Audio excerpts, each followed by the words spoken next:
Mike Mussina will make his 10th postseason start here tonight. Here's the starting lineup for the Arizona Diamondbacks. They will lead it off with Tony Womack. Then it's Craig Counsell batting second. Luis Gonzalez hitting third. Rubio Durazo's the DH. Matt Williams, the third baseman. Steve Finley in center. Reggie Sanders in right. Mark Grace batting eighth. And it's Rod Barajas with his first start of this postseason. He takes over for Damian Miller, who pulled a calf muscle in his right leg 2 nights ago here at Yankee Stadium. It flared up on him last night. He's out of there tonight. Mike Mussina is 2-1 this postseason for the Yankees. Mike, a very poor start in game 1 against the Diamondbacks. 3 innings, 5 runs. He had a terrific first season for the Yankees with a record of 17-11. First pitch, a strike to Tony Womack. 2 out of 15 in this World Series. Both hits came last night. The problem was not getting runners on for Arizona. It was bringing them home. No balls, 2 strikes.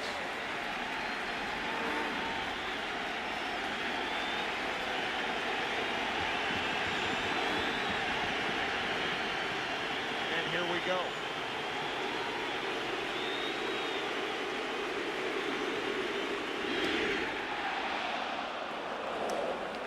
55,000 umpires, amateur umpires, thought that was strike 3, but it's ball 1. 1-2 with Counsell and Gonzalez to follow.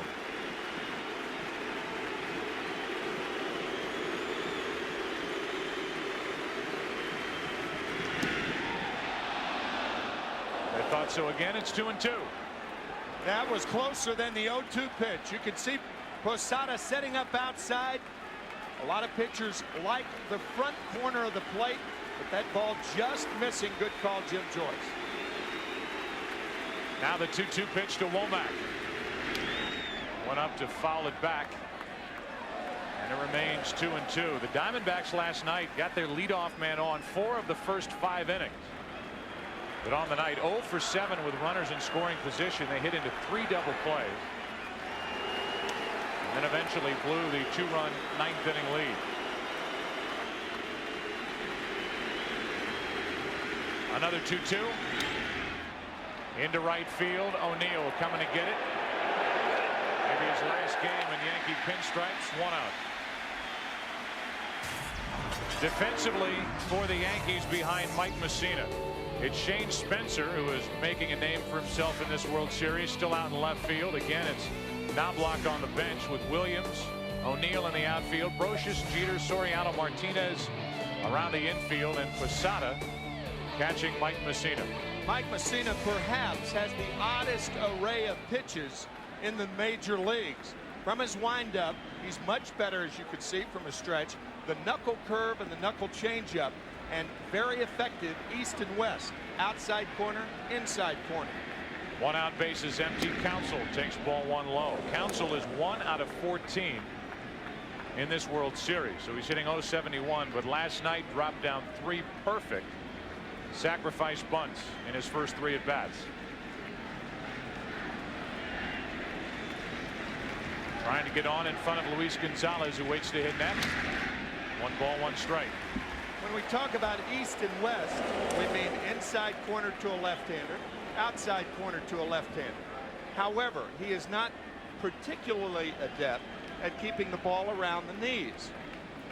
Waist-high fastballs on both corners is his forte. 1 ball, 1 strike.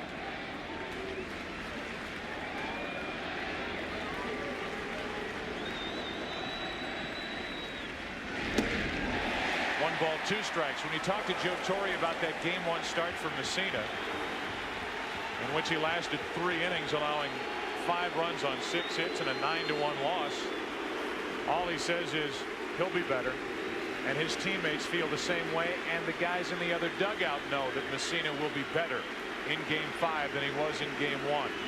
By the way, his first home postseason start as a Yankee.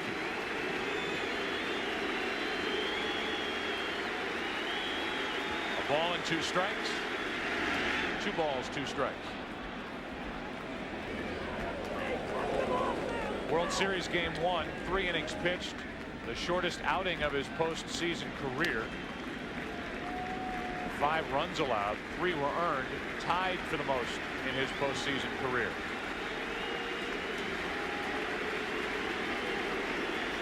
Two balls, 2 strikes with 1 out, nobody on in the first inning. 2 out. An example of the east-west effectiveness of Messina.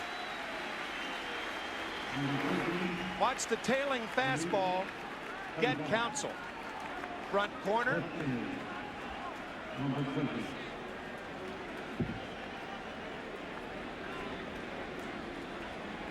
That's nasty pitching right there. So now it's Gonzalez. He's 4 for 14 in the World Series. At one point it looked like Gonzalez had tapped his way across the plate with what would hold up as the winning run last night, until the 2-out, 2-run home run by Tino Martinez in the 9th. The dirt for ball 1 to Gonzalez. Gonzalez in that start against Messina hit a 2-run homer in his second at bat against the New York right-hander, as counsel gives a scouting report to Steve Finley. A left-handed batter will go to another left-handed batter to see how a pitcher is pitching. You never see left-handed batters talking to right-handed batters early in the ball game.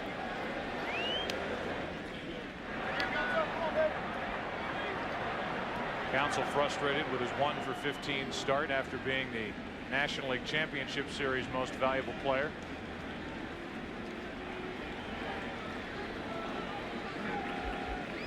Here's a 1-0 pitch. Gonzalez to Tino Martinez. Plenty of time, and a 1-2-3 first for Mike Messina.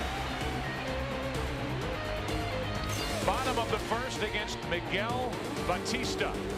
No score in Game 5. Miguel Batista makes his 3rd postseason start. He is 1-1 this season. We give you the starting lineup for the New York Yankees. They lead it off with Derek Jeter.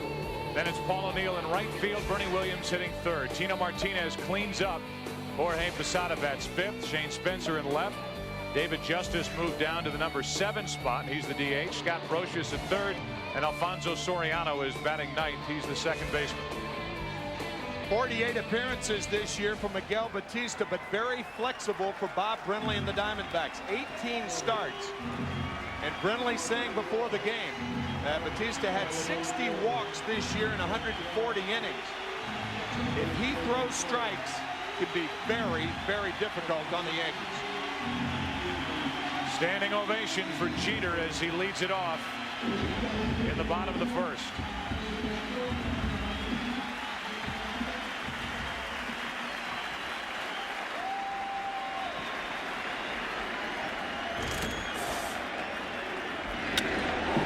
Into right field, pretty well hit. Sanders back to get it. 1 out. Reggie Sanders, part of the Arizona defense. Batista throws 1 pitch to get the first out of the first. It's Finley in center, Gonzalez in left. And same on the infield. The exception is Rod Barajas. He's behind the plate for the injured Damian Miller, a right calf strain. So Miller is out. He'll get the benefit of 2 days off with a travel day tomorrow. And Rod Barajas really struggled in trying to curtail the opponent's running game. Usually with stuff like that, a pitcher would have 35 starts a year, but surprising stuff for a spot starter, a hard breaking ball, and as we said, control could be the issue. 94 miles per hour for Miguel Batista, who's pitching on 10 days rest. Consider that during the regular season he averaged only 2.9 days of rest between appearances. So he has had a week and a half to think about his first World Series appearance. 2 balls, no strikes as he falls behind O'Neill. A guy who came up with Pittsburgh as a Rule 5 acquisition in '92. Was up with the Marlins in '96, went to the Cubs in '97, Montreal '98, '99, half of 2000. Then on to Kansas City. And this was his first year with Arizona. And he's fallen behind O'Neill 3-0. Derek Jeter swinging at the first pitch. We'll see if Joe Torre gives Paul O'Neill the hit sign here. If he does, O'Neill will look down and in. I talked to O'Neill during the pregame part of our night as he draws a one-out walk. O'Neill, who came to the Yankees in '93 and has been right at the center of the success of Joe Torre at the helm, has played 9 seasons here. A .303 average over those 9 years. A member of 4 World Championship teams. 18 or more home runs the last 9 years. The longest streak by Yankees since Mantle. He has flourished here in New York. Only a .259 lifetime average in Cincinnati. But has he ever picked it up as a Yankee? Here's Bernie Williams. Williams 3 out of 14 in this World Series, while the Yankees as a team are hitting only .160. They've scored a total of 7 runs in the 4 games played. But it's been good enough to somehow win the last 2 games to even this series. Good play by Rod Barajas, his first World Series appearance. And only his 2nd appearance in this postseason. And it was the best way to find it out. He found out about 2 hours before game time that he was catching instead of losing sleep last night. Damian Miller on your right, the everyday catcher for the Diamondbacks, so valuable to this team. It's Barajas tonight. The Yankees may test him before the end of the night. Had the worst percentage in throwing out potential base stealers in the National League with a minimum of 30 attempts. You combine that with Batista. Opponents were 24 for 30 against this right-hander and stealing bases against him. Now it's 6 in a row out of the strike zone from the hand of Batista, and a visit from Barajas. Yeah, our parting words from Bob Brenly today. Good stuff if he has good control. Bob Welch now behind Bob Welch, the pitching coach, behind Bob Brenly. The one thing that you see with pitchers who have control problems, they carry their hands lower because the pitches, for the most part, are easier to control. We talked about Brian Anderson, the left-hander, the other day, bringing his hands down. And you could see Batista releasing the ball with the hands at his waist. On 2-0. That misses. It's 3-0.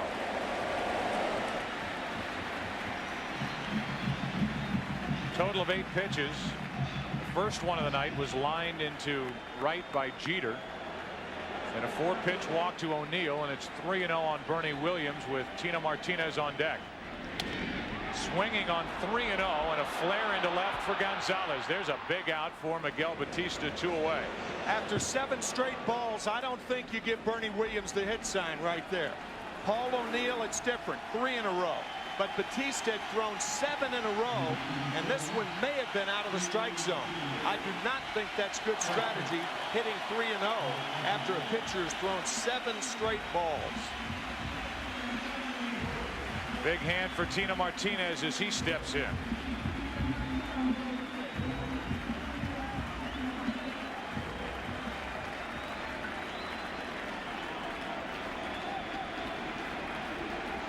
One on, 2 out. Martinez had been 0 for 10 in this series prior to that 9th inning home run. His first hit of this series tied the game last night. Here he takes ball 1 in the dirt.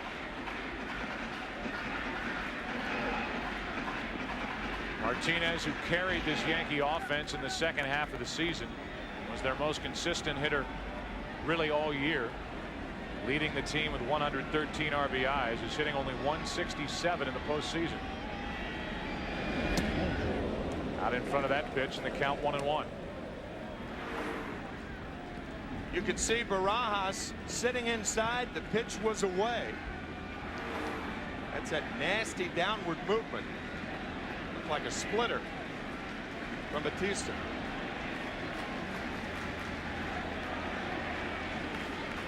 A 1-1 foul. Batista's had 2 very good starts this postseason. He won Game 3 of the division series in St. Louis with 6 innings, allowing 2 runs on only 3 hits. And then in Game 2 of the National League Championship Series against Atlanta, he went 7, allowing 3 runs on 2 hits. Here he is 10 days later, starting game 5 of the World Series, the series even at 2 games apiece. 2-2 on Tino Martinez.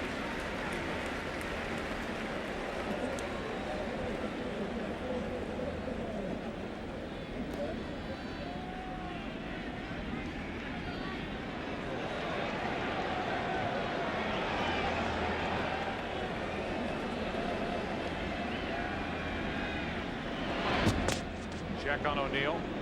These Yankees have won 9 straight World Series games here at home. That's a record.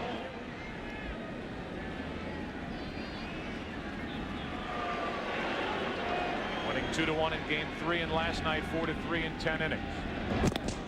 Another check on O'Neill.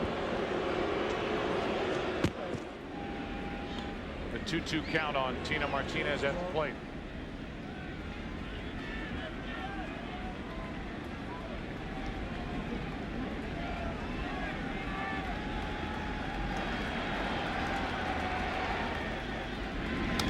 Out in front and a foul into the Yankee dugout.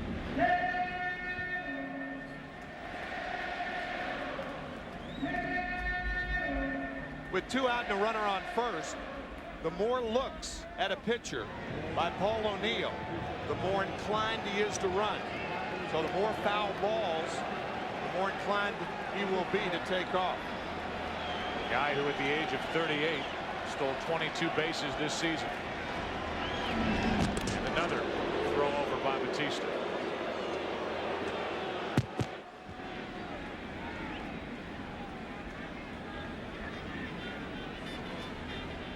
Thirty-year-old Dominican right-hander Miguel Batista.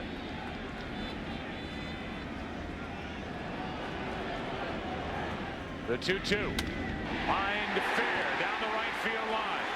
Takes a hop, goes right to Reggie Sanders. First and third, 2 out on a single by Tino Martinez.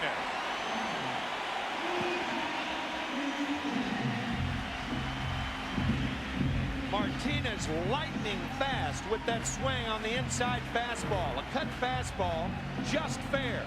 And the Diamondbacks got a break when that ball hit the corner of the right field stands and bounced right to Reggie Sanders. Otherwise, it rattles around in that corner, and perhaps O'Neill could have scored.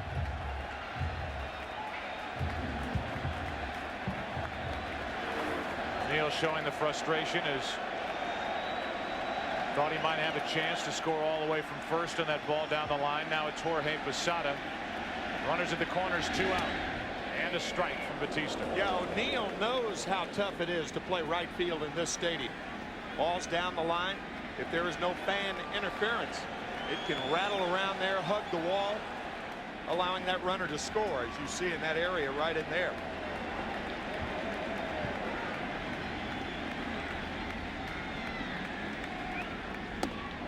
The Yankees are 1 for 16 with runners in scoring position in this World Series. And Posada's behind on the count 0-2. One more time, that ricochet right there. Diamondbacks catch a break.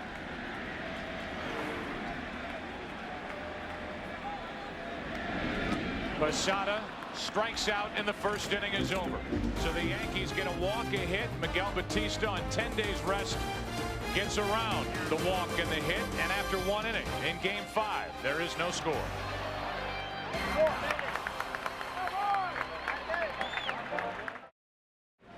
Second inning with no score. It'll be the 4, 5, and 6 hitters for Arizona. Durazo, Williams, and Finley against Mike Messina, who struck out 1 in the first inning. And a Rubio Durazo, who didn't play in game 1 or 2. 3 out of 6 with 2 walks the last 2 games, leads it off and takes it high, ball 1. Lack of the designated hitter in Phoenix. Bob Brumley playing Mark Grace. Durazo getting a chance with the designated hitter. Be interesting to see what Bob Brumley does in games 6 and 7. If there is a 7. Here's a 1-0 pitch. Got it past the bat of Durazo. Talked to Bob Brenly about a Rubio Durazo, and he just glows when he talks about this young left-handed hitting first baseman. Just lightning fast through the strike zone. Bat speed. Durazo hops out of there. Hermosillo, Mexico. Signed away from the Mexican League by the Arizona Diamondbacks, and he came flying through their organization 2 years ago. Last year slowed by a couple of wrist injuries. And this year, a lot of his playing time was cut down by a bad back. Speaking of a guy who's had his fair share of injuries, Matt Williams waits on deck. Here comes a 2-ball 1-strike pitch. Durazo into center field. Williams. 1 out. Nice moment before the game here at Yankee Stadium when one of the most beloved Yankees to play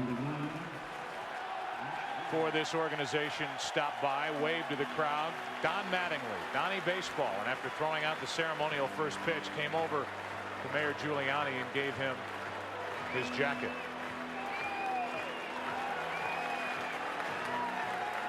Don Mattingly, one of the more popular players to come around with this team, has been coming around this team a lot more often lately. Called upon by Joe Torre to help Tino Martinez and others through the course of the season with their swing. And isn't it typical that Martinez gets his first hit last night, the game-tying home run, and Don Mattingly shows up? Yeah, after the fact. Yeah, right. Got to hit his first time tonight. Lightning fast, as we said, on that fastball inside. Here's an 0-1 pitch to Matt Williams. 0-2. Matt Williams, after the thrill of that 7th-inning 3-run home run in Game 2, has not done anything at the plate, and is only 3 out of 13 overall in this World Series.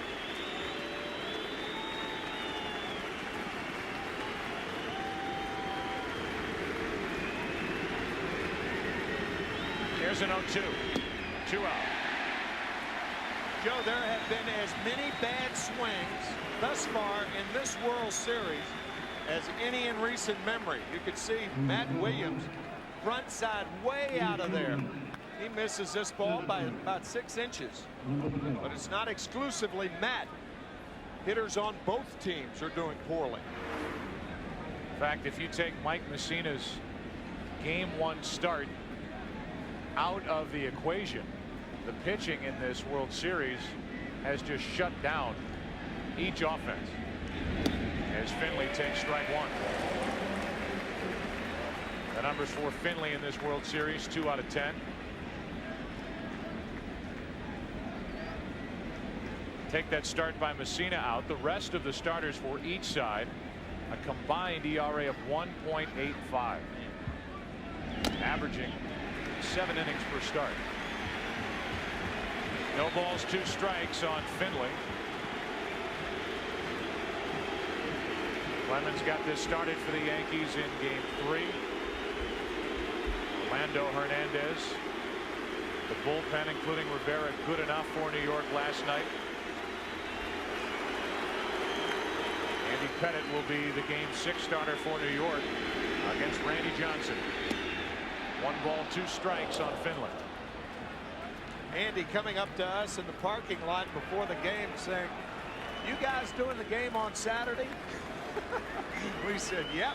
He said, "Well, I want to remind you to wish my son Josh, who'll be 7 on Saturday, a happy birthday. So we'll do it prematurely, Andy. How's that?" Here's a 1-2 pitch. 2-2. That's a pretty good Deer Park, Texas accent you got going. Yeah. I've worked on that for a long time. I'm sure you have. Home plate umpire caught a piece of that pitch in the dirt. It came up and got him, and Jim Joyce is walking around trying to shake off the pain. It got him on the right arm. It got Jim because it did not get Posada. Jorge going to his right and off the right arm of Jim Joyce. Joyce is joined by Dana DeMuth at first base, Steve Ripley at second, Mark Hirschbeck at third, Ed Rapuano down the right field line, and Dale Scott down the left field line. We're looking at the hand or wrist of Jim Joyce.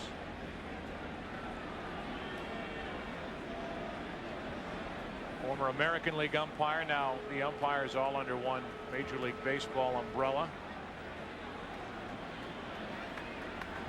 Gene Monahan, the trainer for the Yankees, the head trainer. Steve Donahue, the assistant trainer, looking at Jim. Appears to be all right. That's his strike calling hand too. See if that right hand is tucked behind his back on the next pitch. Looked like it was tucked there, but it nope, came up and hit Jim on the right forearm, right below the elbow, it appeared. 2 balls, 2 strikes. 2 out, nobody on, and Finley looking for the first Arizona hit.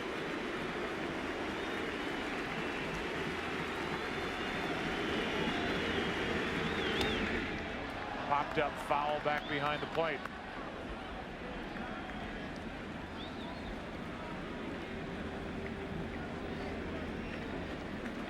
So Finley in a battle with Messina.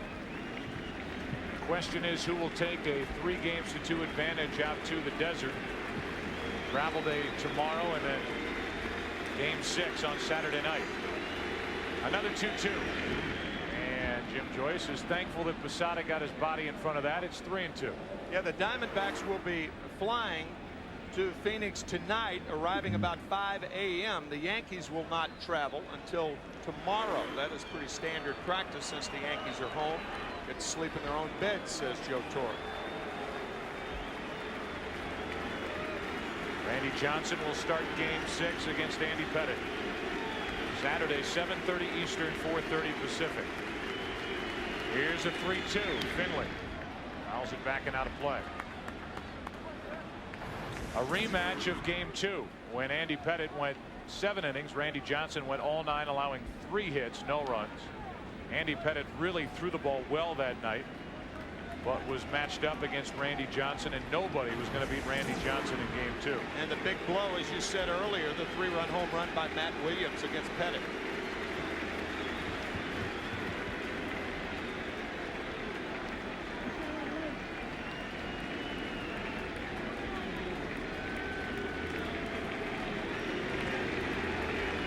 Another 3-2 to Finley. And the inning is over. 3 strikeouts now for Messina. He has been perfect through 2. Batista stranded 2 runners on in the first. He'll take on Spencer, Justice, and Brocious with no score. Bottom of the second, no score. Bottom part of the order for New York against Miguel Batista. We're allowed a 1-out walk. And a 2-out hit to Tino Martinez, but struck out Jorge Posada to strand 2. And on a 95-mile-an-hour fastball, the count's 0-1 on Spencer.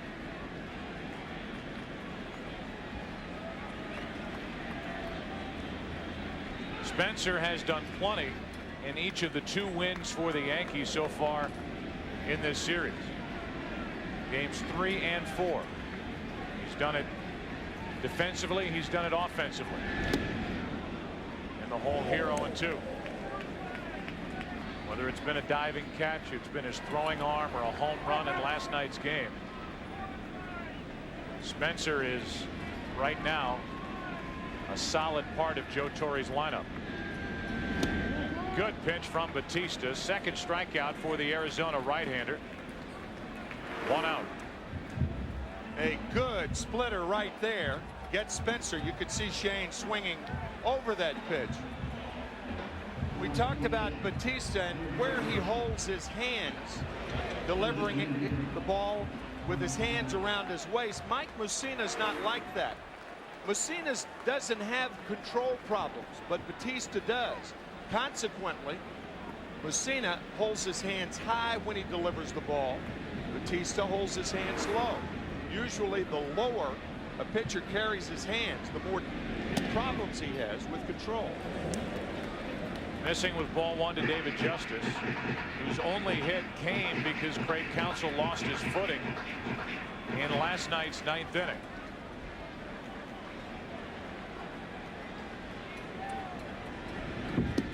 Another swing and another miss by David Justice, who has 8 strikeouts in 9 at-bats in this World Series. Yet Joe Torre continues to put his name in the Yankee lineup. Chuck Knobloch has been on the bench. Spencer has been in there. Justice has stayed in there. The grounds to short.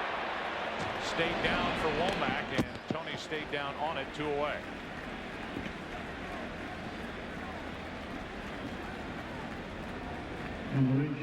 Tony Womack, a guy who's bounced around defensively, former everyday second baseman in Pittsburgh.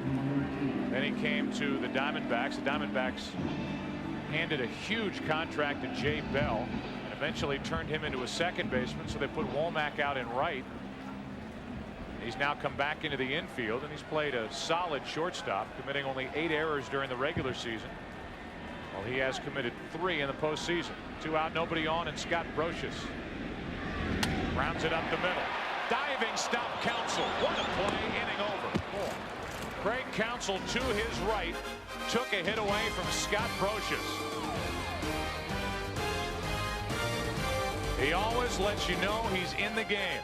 Might not be with a bat, with the glove. We know he's in game 5. Bob Brenly, wearing a microphone, had this early assessment on the pitching of Miguel Batista. How about? That's big for him right there. If he can throw that pitch for strike when he's behind. That was a 1-0 slider to David Justice. Reggie Sanders takes a pitch high for ball 1, and we're underway in the 3rd inning with no score.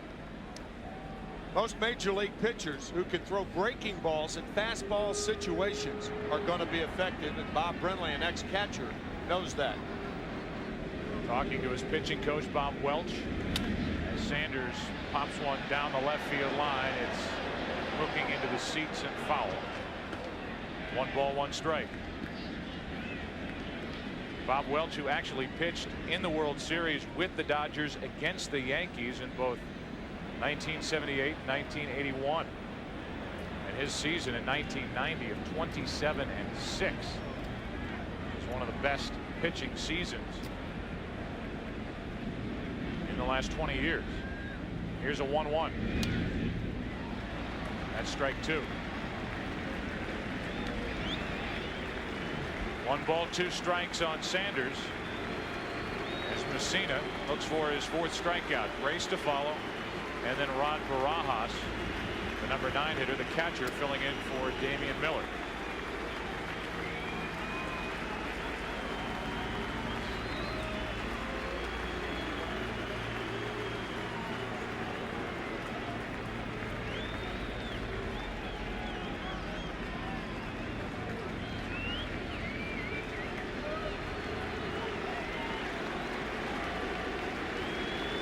Here's a 1-2. 1 out, strikeout number 4. Continue to talk about pitching. We talk about Bob Welch. Game 2 of the 1978 World Series. Dodgers held a 1-run lead with 2 outs in the top of the 9th. 21-year-old Bob Welch, pitching in relief, strikes out Reggie Jackson. However, later Reggie hit a home run off Welch in the series. The Yankees won it in 6 games. Boy, that was a good Dodger team. Well, I'll say. Dodger team that kept the same infield together for 9 years. Steve Garvey at first, Davey Lopes at second, Bill Russell at short, and Ron Cey at third. Saw Yeager, the catcher, who was there for a long time.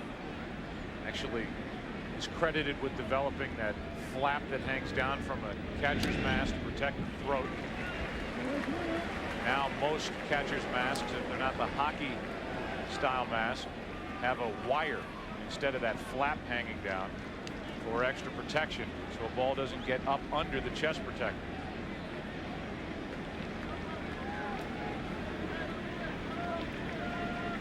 One ball, 1 strike, 1 out, nobody on. Grace. Home plate umpire Jim Joyce is going to stay on his toes back there tonight. 2 balls and a strike. Well, usually with pitching like this in the World Series, home plate umpires have problems because of the action of the pitches. Messina with an excellent knuckle curve thus far. On the outside corner with a 91-mile-an-hour fastball, it's 2-2.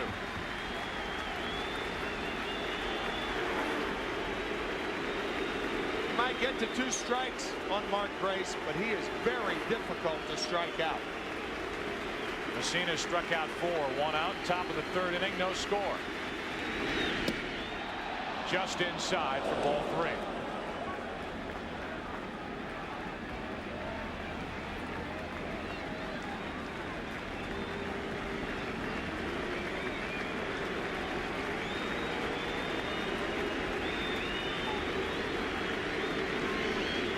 Time called at the plate. Yankee pitchers now have retired the last 15 Diamondback hitters. Going back to last night's game. And after Stanton gave up a couple of runs, good work by Ramiro Mendoza, and then the typical work by Rivera to help the Yankees win. So with 2 strikes, Messina cannot put away Mark Grace. And the Diamondbacks have their first base runner, a 1-out walk in the 3rd inning. Barajas will come up this week. Fox NFL Sunday begins with America's #1 pregame show as JB, Terry, Howie, and Chris get you ready for kickoff. Then the Buccaneers will take on the Packers in an NFC Central battle. Buccaneers coming off a dismantling of the Minnesota Vikings this past weekend, taking on Green Bay. Cowboys will also battle Kerry Collins and the Giants. Eagles and the Cardinals or other regional action. Coverage begins at noon Eastern, 9 a.m. Pacific here on Fox. Here's Barajas with his first at bat of the postseason. A guy who hit only 160 during the regular season while he was with the big league club. But while playing at AAA Tucson in 45 games, hit .321 with 9 home runs. He started the season with the Diamondbacks, was sent down on June 15th, called up for 5 days in July, and returned in September. 26 years old. Facing Mike Messina, and ahead on the count, 1 ball, no strikes. 1-1. Of all the games for Damian Miller to come up lame, as he pulled a right calf muscle 2 games ago, and he tweaked it again last night, so he's out of the lineup. It really plays into the Diamondbacks' hands as Barajas really worked well with Miguel Batista down the stretch. 2 big starts against the Dodgers when the Diamondbacks were still in a battle for the National League's Western Division. Division they won by 2 games over the Giants. That's foul. The count 1-2. I think if Damian Miller were a left fielder, he could have played tonight. But because he's a catcher and has to squat, that's what makes the calf muscle strain much more difficult and limits his mobility.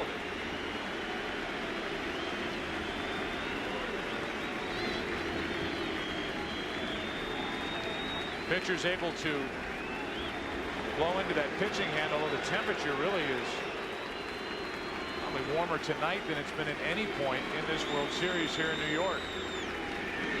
Barajas checked his swing, and it's 2-2. It's a little warm up as we make our way back to the desert. 90-degree heat during the day and in the 80s at night. Barajas holding up, called correctly by Dana DeMuth, first base umpire. It's up to 61 degrees tonight. Very comfortable.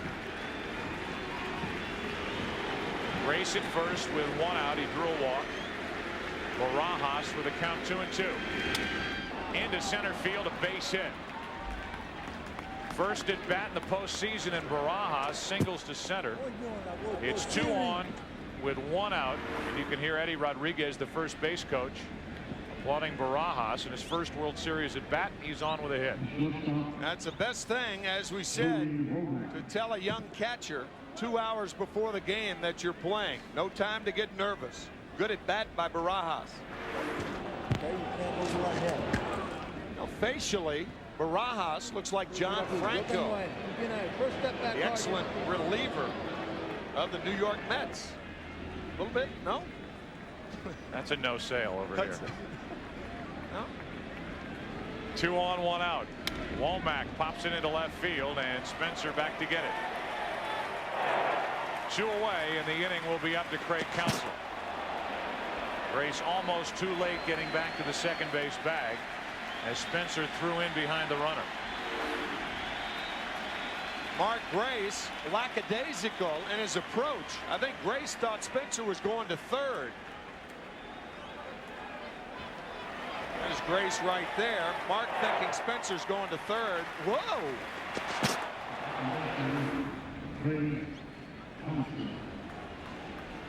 That'll make you hop a little bit in your 14th year in the big leagues. As Craig Counsell steps in with 2 on 2 out, he's already made a terrific defensive play. He's 1 out of 15 at the plate in this series. One of the more awkward approaches to hitting that exists not only in the big leagues but in little league, in the minor leagues, you name it. This is a strange way to try and hit a baseball.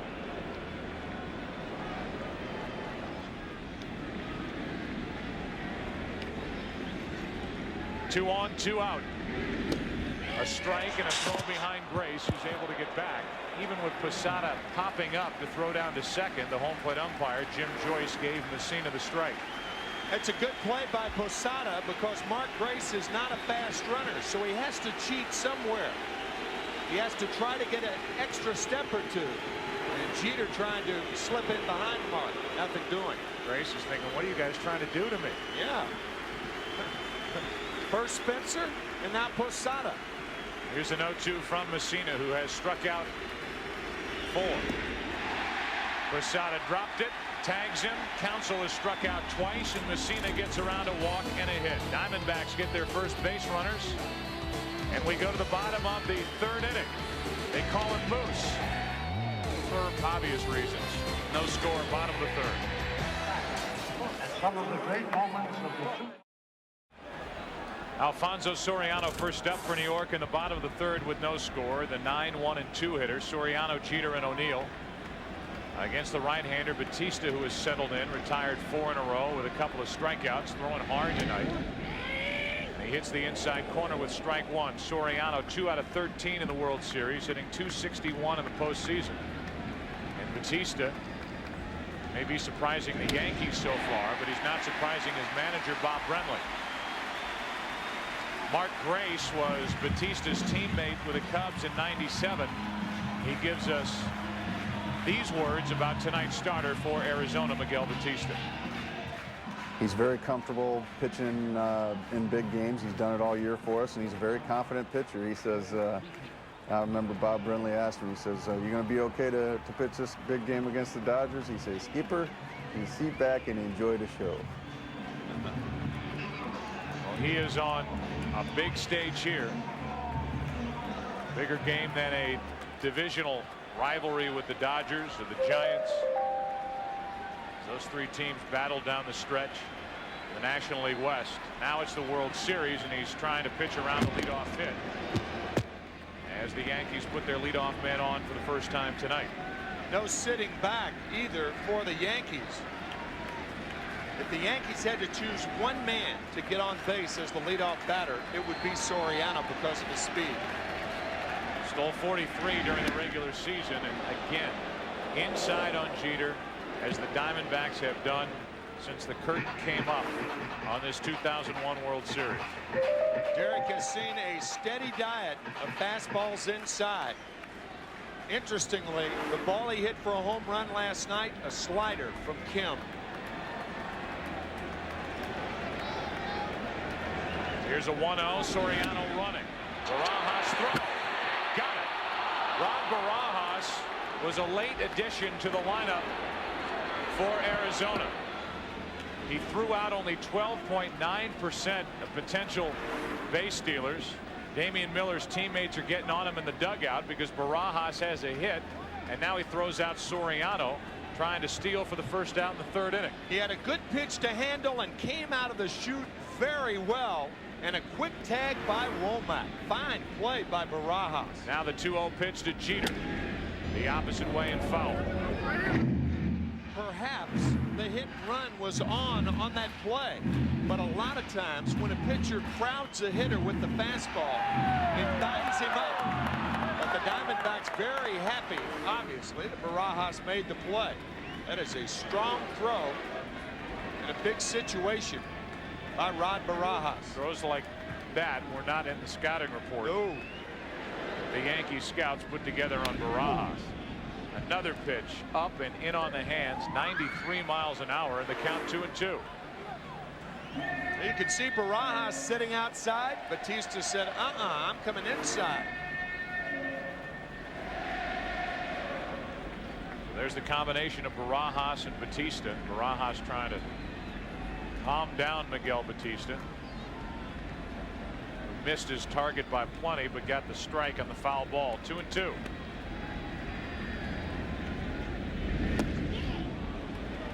A little bit low. 3 balls, 2 strikes with 1 out, nobody on, and O'Neill next.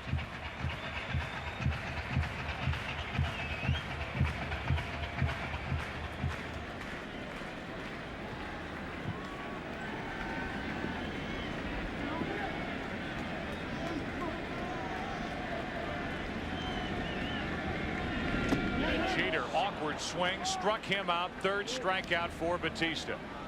2nd out here in the 3rd inning. You remember Bob Brenly's comment, in a fastball situation, if he can get this pitch over, he's going to be effective. He doesn't get it over, but it's enticing enough to Jeter.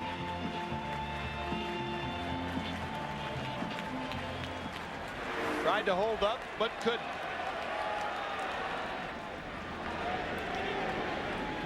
Jeter frustrated with that swing and his 2 at bats so far tonight against Batista. 0 for 2 and now 2 out of 18 in this series. Here's O'Neill, and there's strike 1. Good pitch down and in. Another slider out of the strike zone. That's the thing with that high leg kick. Once you plant that right foot, it's very, very difficult to stop movement. That high leg kick, you see more check swing strikes than the other way. Off to the left, and it's 0-2. 7:30 Eastern, 4:30 Pacific. The Yankees and the Diamondbacks game 6 on Saturday night, and a rematch of Andy Pettitte against Randy Johnson. And if there is a game 7, it'll be Roger Clemens against Curt Schilling.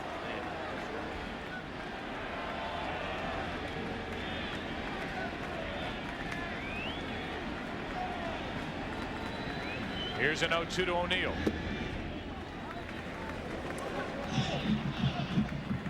On deck is Bernie Williams. O'Neill walked his first time up. Think back to that first inning walk, a 4-pitch walk.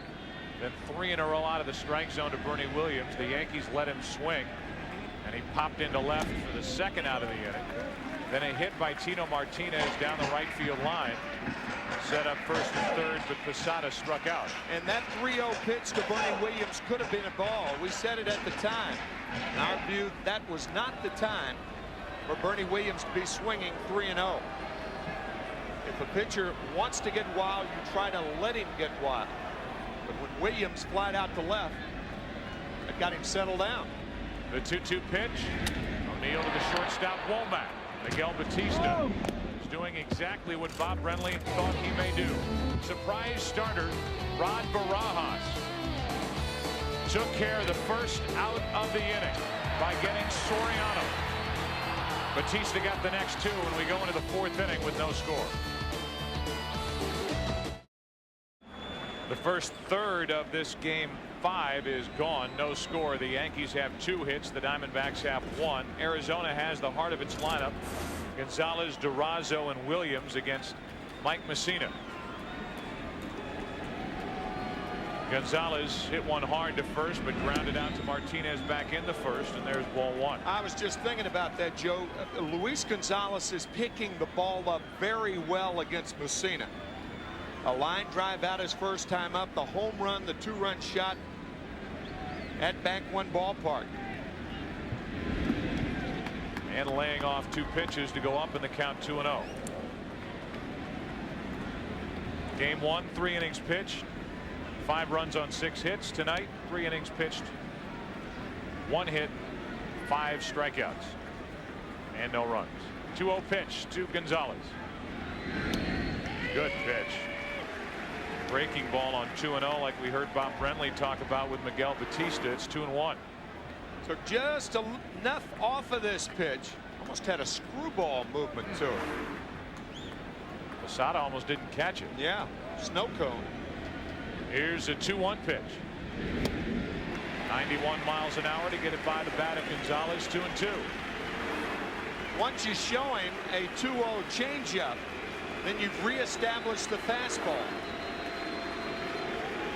Durazo and Williams will follow.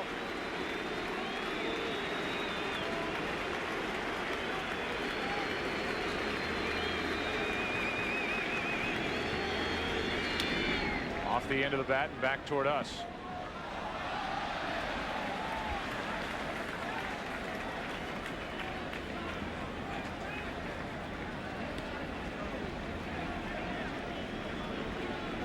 It was the second at bat back in game 1 against Messina. Gonzalez took a pitch down and in. Messina missed his target by a couple of feet. And Gonzalez hit it deep into the seats in right. Off balance here with this swing, gets under it. Soriano waits for it. Gonzalez 0 for 2. Mike Messina, 32 years old, from Montoursville, Pennsylvania. That's in western Pennsylvania. He, like a lot of youngsters growing up, used to play catch with his dad all the time. And when he was 11 years old, he told his father, "Dad, I'm going to be a big league pitcher someday." His father said, "Son, I don't mean to discourage you, but 10,000 other children have said that." The next year, his father couldn't play catch with him anymore. He threw too hard. And later he graduated from Stanford in 3.5 years with a degree in economics, so at least he was backed up in case this didn't work out. Ball 1 in the dirt to Rubio Durazo. For a free agent signee, a degree in economics is a good idea.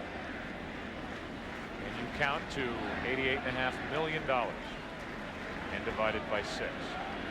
1 ball, no strikes, 1 out, nobody on. Breaking ball for strike 1. If you go back in time to the 1990 Rochester Red Wings, Mike Messina on your left, Curt Schilling on your right. Same team, different time for each pitcher on that 1990 Rochester Red Wing team. We talked about Schilling when he was pitching in game 1 back in Arizona. Schilling at that point did not take his career seriously enough. He ended up moving on to Houston, was there for a year, had that meeting with Roger Clemens in the weight room at the Astrodome. And Roger Clemens for an hour talked about the commitment it takes for a big body pitcher like Curt Schilling to become one of the elite pitchers in the big leagues. And Curt Schilling took those words to heart and changed his workout regimen, things he was doing off the field as well. 1 ball, 2 strikes. Those two could square off, Schilling and Clemens, in game 7. 2-2 now on Durazo. If there is a game 7, you got the 5-time Cy Young Award winner Roger Clemens taking on Curt Schilling, who this postseason has been amazing. First time since 1985 that a pair of 20-game winners meet in game 7. Brent Saberhagen, John Tudor. But there may be no game 7. The winner of this one tonight wins on Saturday night in Phoenix. Here's a 2-2 pitch, and Durazo steps up.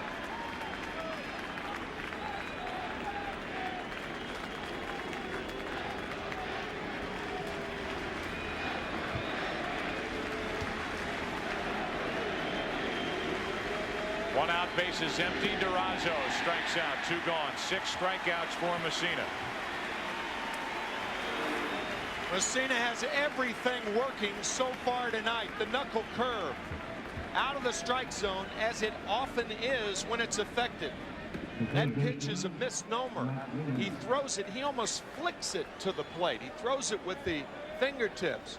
The changeup knuckle curve is thrown with 1 fingertip.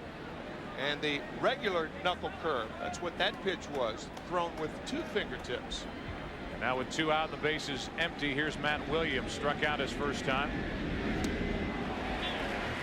The knuckle curve, and there's strike one on Williams.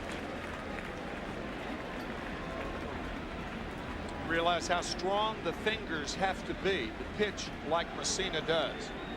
But he's been doing it for a long time, since a teenager.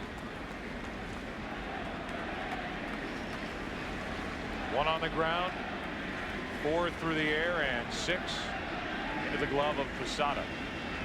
The out so far tonight.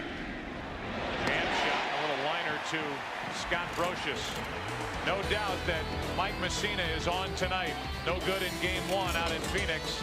He is rolling through the first 4 here in game 5. Bernie Williams first up. Bottom of the 4th inning, no score. Miguel Batista trying to match Mike Messina and doing a very good job to this point. Williams flying to left his first time, and a breaking ball misses low for ball 1. Talked about the success that Barajas, the catcher, had this year with Batista. 2 hooked up for 50 innings, and Batista had an ERA of 1.07 working with Barajas. Allowed no home runs in 52 innings while working with Damian Miller. Miguel Batista had a 4.85 ERA and allowed all 9 of his home runs that he gave up this season. Add to that opponents stealing bases against this combination were 10 for 10 during the regular season. Barajas caught Soriano last inning. Batista caught the strike zone at the knees to Bernie Williams here, and the count's 1-2. Again, that soundbite from Bob Brenly. When a pitcher can throw the breaking ball over as consistently as he's done, he gets by with the fastball. Good moving pitch. Stayed up and in the count 2-2. That was a cut fastball. Pressure on the middle finger. It reacts like a slider. In under the armpits of Williams. Missing the outside corner barely, and the count's full.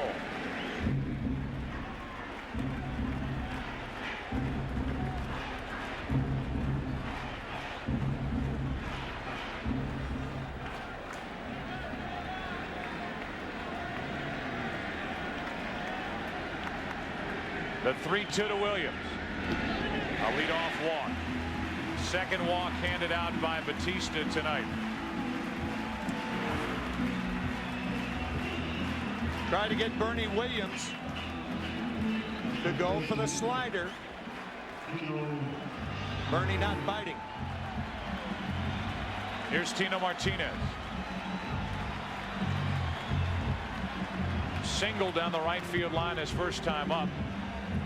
Ball that hit off the railing and kicked to Reggie Sanders in right field, which eliminated any chance of Paul O'Neill scoring from first back in the first. Batista got out of that jam. Now he pops it up on the right side. Mark Grace wants it. Diamondback fans hold their breath as Grace pulls in a pop-up. It was in foul territory. 1 on, 1 out. Talked about Tino Martinez getting help from Don Mattingly. Mattingly in the background, and there he is watching Tino Martinez shortly thereafter against Ricardo Rincon hit a home run into the upper deck against the Indians. There have been a couple of times this season that Don Mattingly has checked in with the Yankees. He is here after Martinez hit that game-tying home run in the 9th inning last night. He's 1 for 2 today. Gary Denbo, the Yankee hitting instructor, obviously he says anytime you have a chance to hear something from Don Mattingly,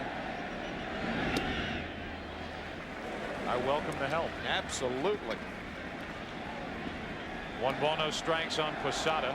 It's Gary Denbo, who took over this season for Chris Chambliss, who's been the hitting instructor for Joe Torre. The start of that '96 season. Here's a 1-0 on the inside corner. Good moving pitch, and it's 1-1. Again, the slider. So Batista, when falling behind, has been very effective with the slider to left-handed hitters thus far.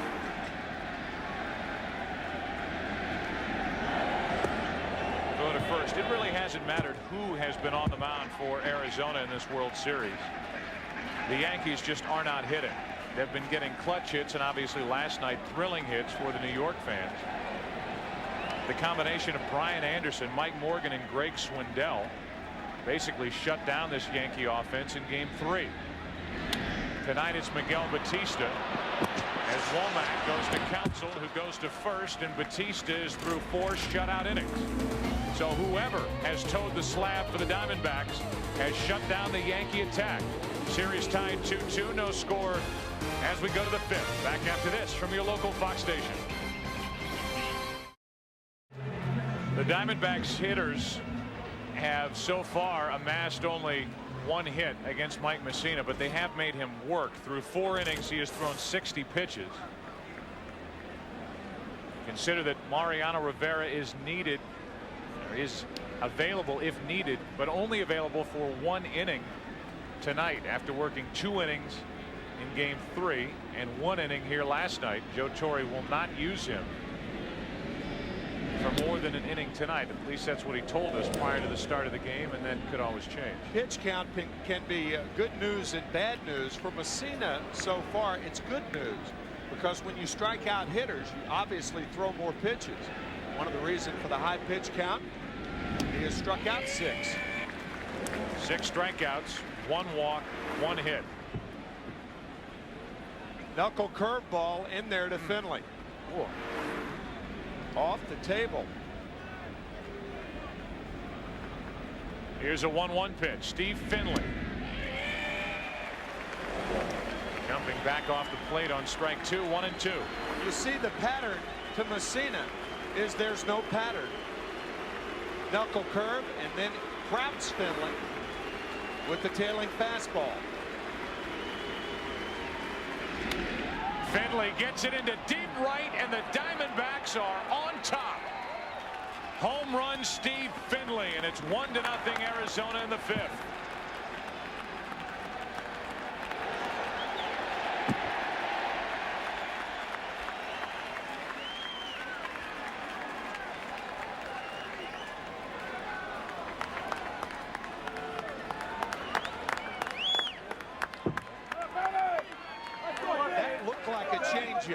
Could have been a backup slider, but Steve Finley's eyes had to get awfully big with whatever it was in the middle of the plate. He crushed that ball. Now Reggie Sanders takes a pitch in the dirt.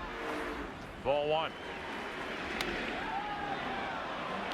Finley turning to Posada and said, Jorge, I'll handle this one. Mussina gave up 20 home runs during the regular season. The Diamondbacks and their bench, they knew it immediately.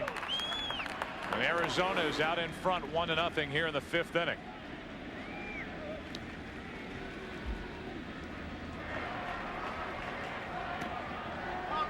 First World Series home run for Steve Finley, who, as we mentioned, was 1 out of 12 in '98 with the Padres against the Yankees. It's into the seats, foul, 1 ball, 1 strike.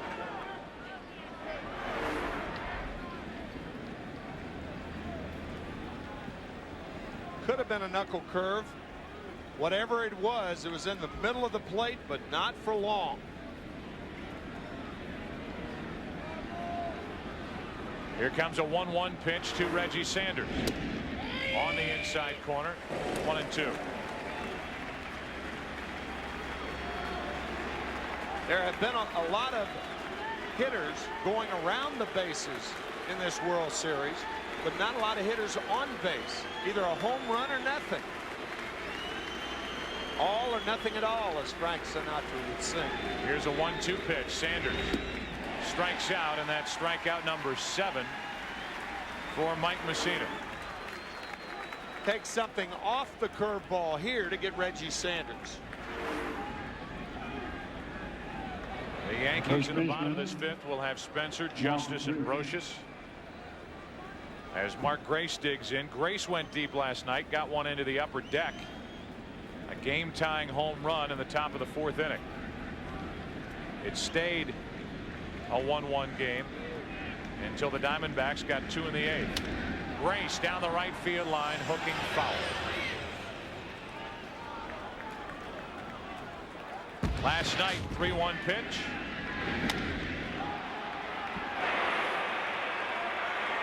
Mark Grace, who hit 15 home runs during the regular season, tied the game at that point 1-1.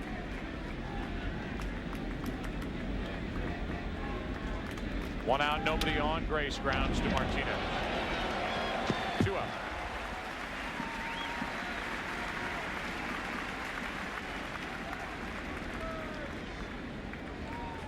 So with the bases empty, the number 9 hitter Rod Barajas, who was not only singled tonight but thrown out Alfonso Soriano trying to steal back in the 3rd inning for the first out with Jeter at the plate.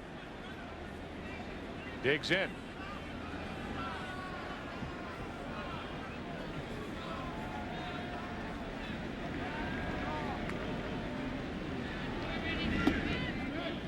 Low for ball 1. That home run took the Yankee crowd out of the game momentarily. But keep in mind that the Yankee crowd was out of the game last night with 2 out in the bottom of the 9th inning. And it was Tino Martinez who took the first pitch that he saw from Byung-Hun Kim. Got it just over the wall in right center field. 1 ball, no strikes on Barajas with 2 out, 1-1. So here are the Diamondbacks trying to stop the momentum that is gathering for the Yankees with their victories in games 3 and 4, especially the way they did it last night in almost unbelievable fashion to beat Arizona. We mentioned it at the top. The Yankees, by coming back and winning that game, became only the 3rd team in World Series history to win a game when they entered the bottom of the 9th inning down by 2 or more runs. First time it's happened since 1929. The bases empty, 2 out. The crowd tries to get back in it. 1-2 pitch, and Barajas hits it into deep left field. Back at the wall. It's 2-0 Arizona. Rod Barajas, who was inserted in the starting lineup for the Diamondbacks literally an hour and a half, maybe 2 hours before the game, is 2 for 2. He's thrown out a base stealer, and he has doubled the Diamondbacks' lead. It's 2-0 in the 5th. What a story. He had not even hit in the postseason before tonight. He had only played defensively 1 game in the division series. Make that 2 games in the division series. My goodness. What a story. So with the bases empty, 2 out, Womack takes ball 1 outside. Hanging breaking ball, and he knew he had it all. In his first 7 games with the Diamondbacks this year, he had 3 home runs, and then nada for the rest of the season until that last swing. Oh, go ball.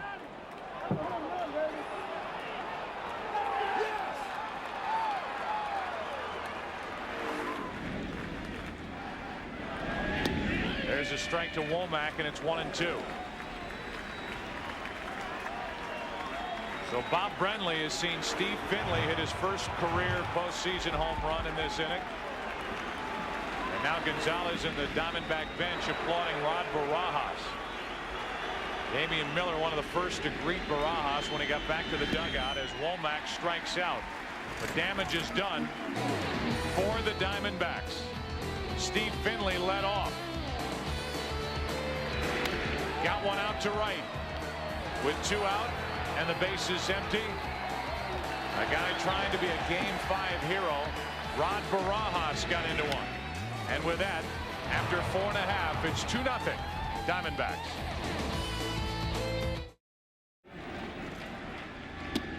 A little high, 1 ball, 1 strike.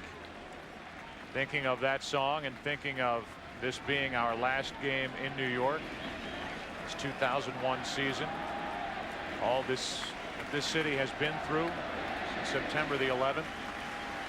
The moments that baseball has provided fans at this stadium have been truly memorable, and just as memorable the musical tributes that we have witnessed here at this ballpark and in ballparks across the country this postseason. As Spencer has the count now, 2 balls, 2 strikes. Musical tributes here at Yankee Stadium have been breathtaking. They really have. The 2-2 to Spencer. Outside third and foul ball, still 2-2.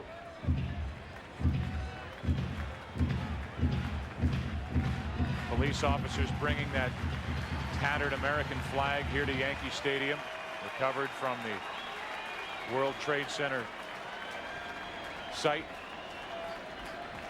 Recovered 3 days after the bombing. Tower 2 falling on that flag, and it's here at Yankee Stadium. It has been flying out in center field these 3 games here at Yankee Stadium. Yankees find themselves down 2-0, and Miguel Batista has been fantastic. So far, no runs on 2 hits. 3-2 pitch. Up the middle. Diving stop. Counsell again. Safe at first as Grace couldn't dig it out. Counsell showing tremendous range time and time again out of the second base position. This is the 3rd time he has gone to his right, dived for the ball, and made the play. Mark Grace normally would come up with the ball like that. This is a short hop, and he usually sucks that ball up. So base hit for Shane Spencer. See the glove almost come off the hand of Counsell as he stretched as far as he could to his right. And then he, Bob Brenly, and the Diamondbacks bench disappointed. Grace couldn't come up with it. Base hit. Now Justice. Pitch in the dirt. Down to second is Spencer with nobody out.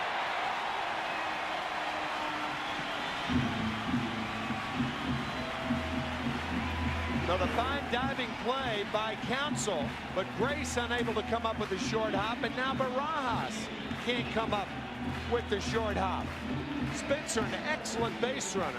He's not as fast as some Yankees, but excellent instincts on the bases. Takes second easily.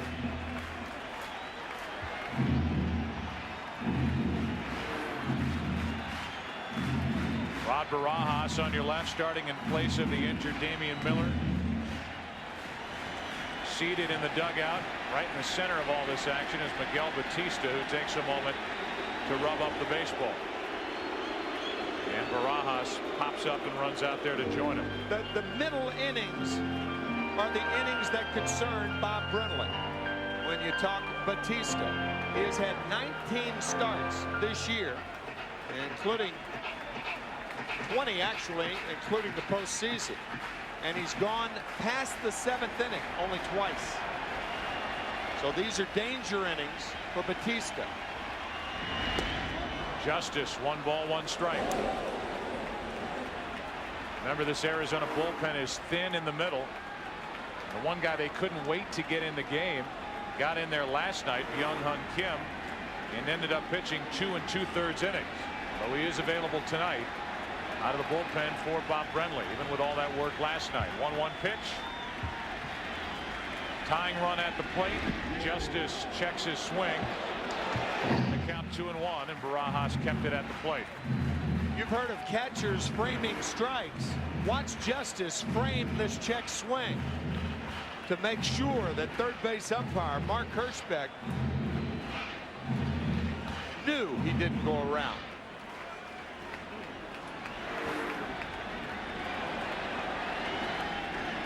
So now a 2 ball, 1 strike count on Justice. Rounded out his first time, and he's 1 out of 10 with 8 strikeouts in this World Series.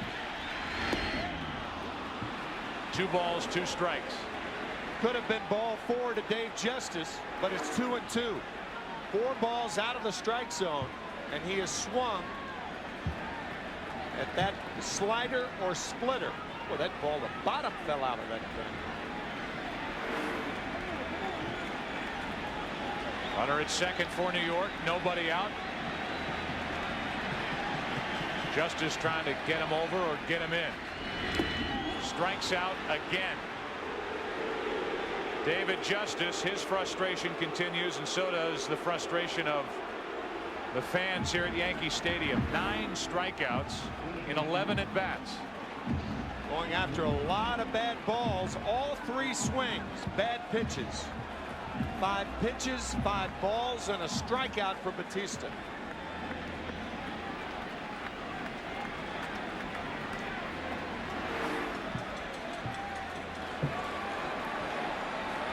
So Justice keeps finding his name on the lineup card, but can't do anything at the plate as Brocious taps it foul. Not even a productive out for David Justice. He pulls the ball, the fly ball to center field or to right field, pulls the ball to the right side of the infield. Then the Yankees have a runner on at third with less than 2 out to score a cheap run. Not so.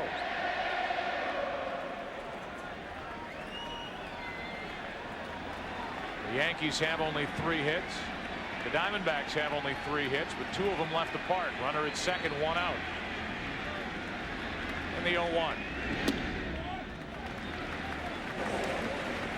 1 ball, 1 strike.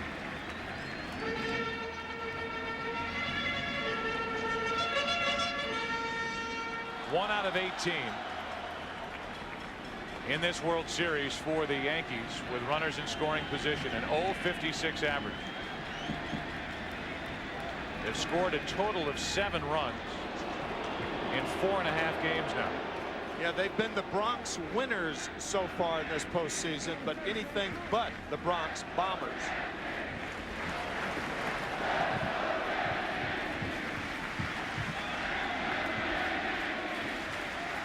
Crowd trying to get him going.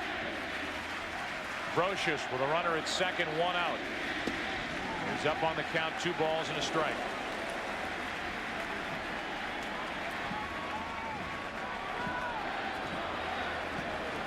Diamondbacks with Batista on the mound tonight as opposed to last night. Curt Schilling pitching on 3 days rest. Batista doing his part tonight, trying to send this series back to Arizona, with the Diamondbacks up 3 games to 2, and with Randy Johnson scheduled to pitch game 6. Leading 2-0 in the 5th inning. A 2-1 pitch, 3 balls and a strike, with the rookie Soriano waiting on deck. Diamondback scouting report: keep the ball away from the inside part of the plate to Scott Brocious. Some guys are low ball hitters, some guys high ball hitters. Brocious, an inside hitter. Pitch number 65 coming from Miguel Batista. 3-1 pitch to Brocious. Full count. If Brocious was expecting a 3-1 fastball, he didn't get it. And that has been the story with Batista thus far. Sliders and fastball counts, and you could see Scott Brocious swinging flat-footed at that 3-1 slider. You heard it from Bob Brenly earlier. If he can get that pitch over, right behind in the count, he'll be effective. Now the 3-2. Brocious pops it up down the right field line. Grace giving it a look, and it's out of play.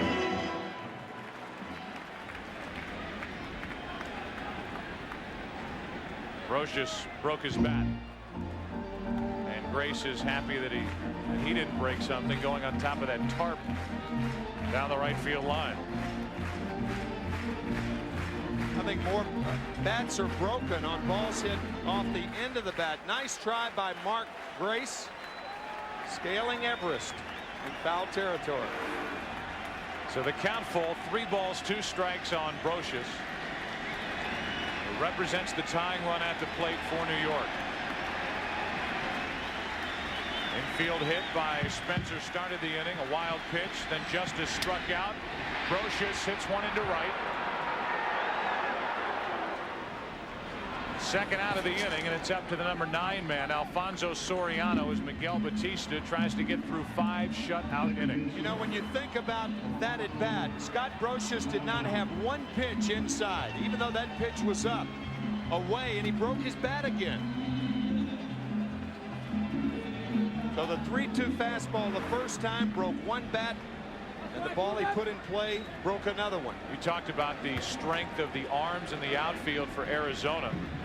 You wonder, had Justice been able to advance the runner Spencer over to third, if with the way the Yankees are swinging the bats, they may have tested Sanders on that fly ball. I think they probably would have. 0-1 now on Soriano. What a job Miguel Batista is doing here in Game 5. Bob Brenly saying before the game that the Yankees might be surprised with what they get from Miguel Batista. Soriano to third. Williams backs up. Long throw. Inning over. I'm sure the Yankees are surprised with what they're getting from Miguel Batista. The Diamondbacks aren't. He has been terrific. And after 5 in Game 5, 2-0 Arizona. There's Michael Brenly, Bob Brenly's 15-year-old son, doing YMCA with a grounds crew here at Yankee Stadium. Yeah. Between the end of the 5th and the top of the 6th.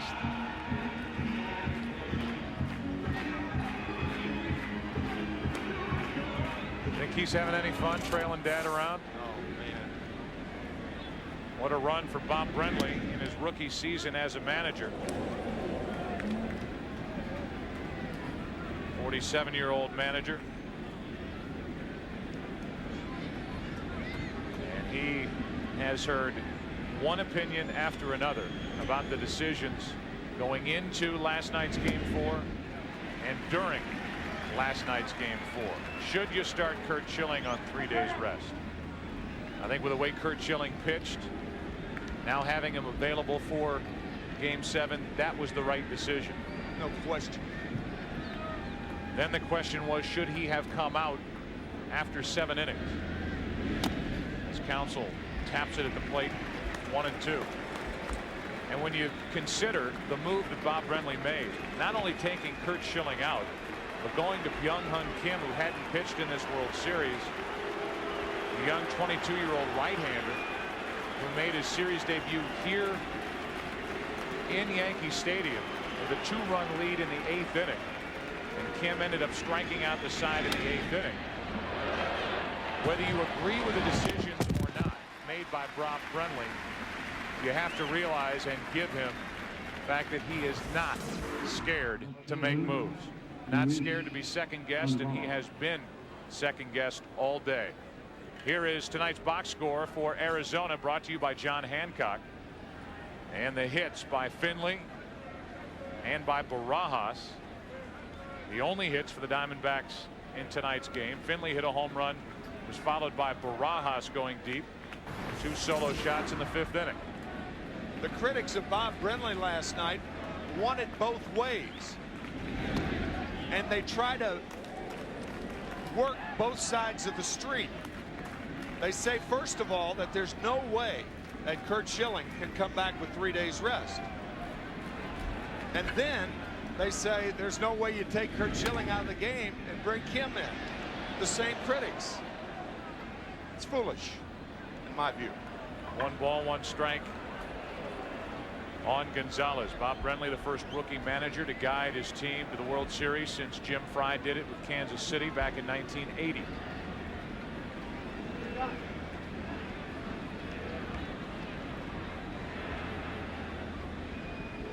One ball, 1 strike with 1 out, nobody on.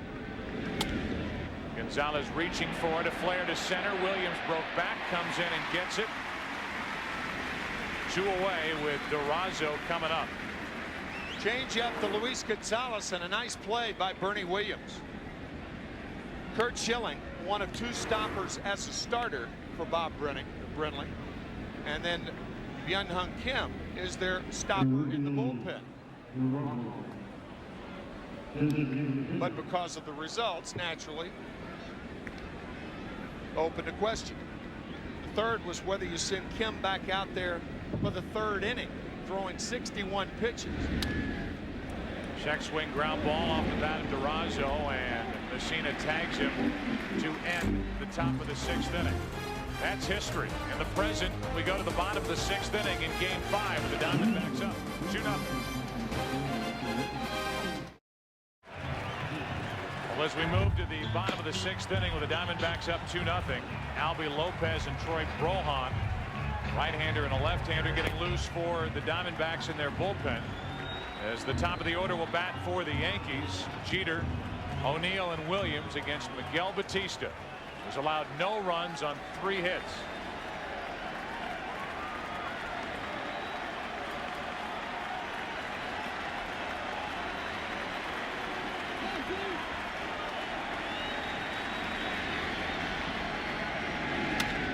Up the middle, and a good start for New York.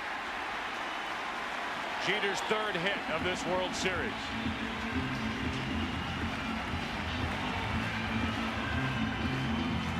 Young-Hun Kim struggles against left-handed hitters, and it was O'Neill who floated a hit to left field in the 9th inning with 1 out, and then with 2 out, another lefty, Tino Martinez, hit the game-tying home run on the first pitch.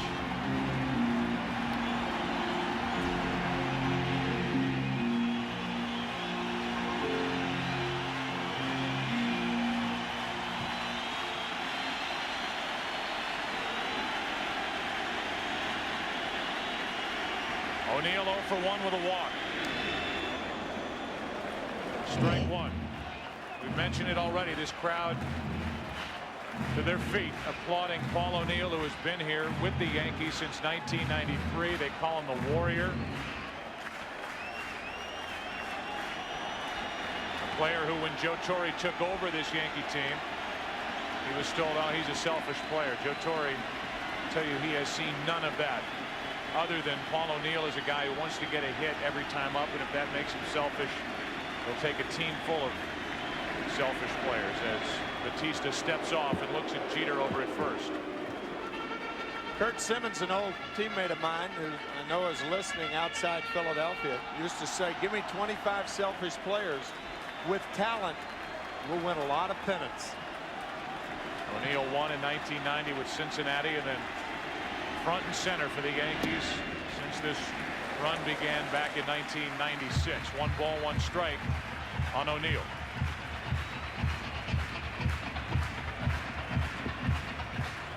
O'Neill did not start in Game 1 or Game 2. He is 3 for 10 at the plate. He's the tying run at the plate right now. And Batista falls behind him 2-1.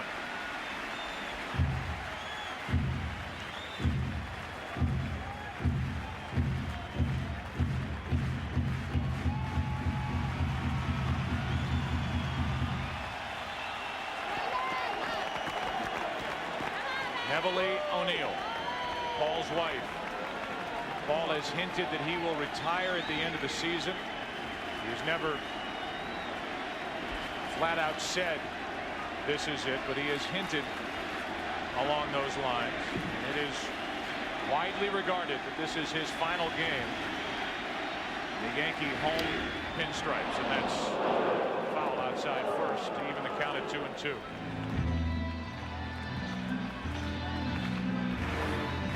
A slider to O'Neill with the count. 2 balls and 1 strike. Jeter hit a slider. I think the surprise of the slider from Batista has gone, and that's why Bob Brenly has Lopez and Brohan warming in the bullpen.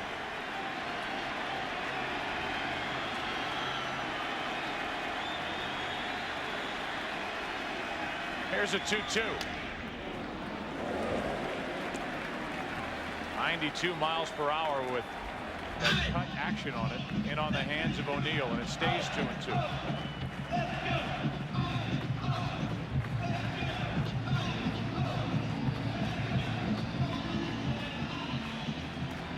Paul O'Neill, at the age of 38, became the first player in Major League history to hit over 20 home runs, steal over 20 bases. Hit 21 home runs, stole 22. Has not driven in a run in this World Series. He has hit 2 home runs this postseason, has 3 RBIs.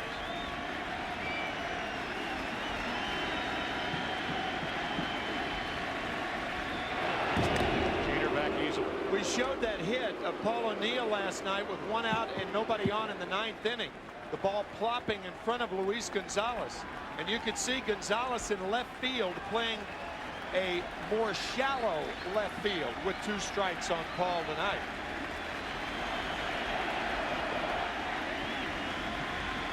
The 2-2.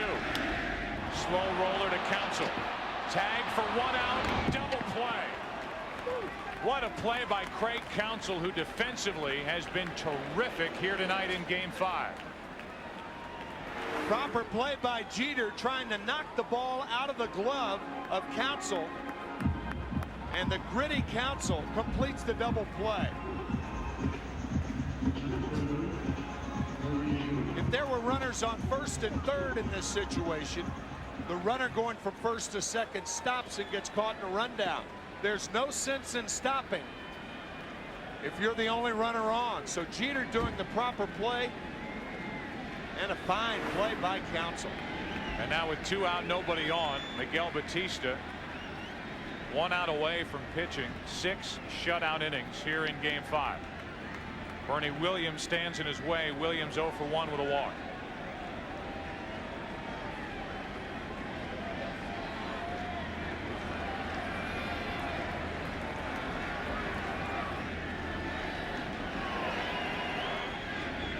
We mentioned during the National League Championship Series that Miguel Batista has a picture of Albert Einstein in his locker, and he lives by the philosophy imagination is unlimited.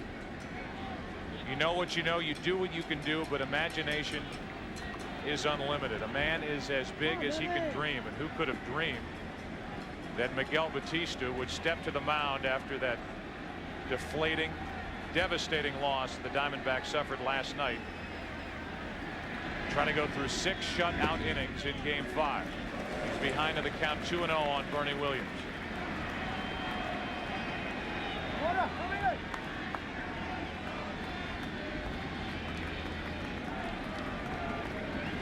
Miguel Batista now has allowed 7 earned runs over his last 6 starts, including the playoffs, in over 37 innings.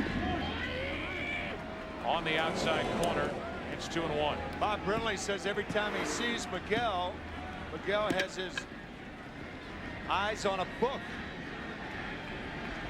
He is an aspiring author, wants to write a book. He has already written a book of poems. On the inside corner, 2-2. He's writing some chapter so far tonight. Good fastball on the corner to Williams. He's in the category of a journeyman right-hander. He's been with Pittsburgh, Florida, Chicago, Montreal, Kansas City. First year with Arizona, pitching in the World Series. And the count stays 2-2 on Bernie Williams. Working on being a journalist right-hander. That's right.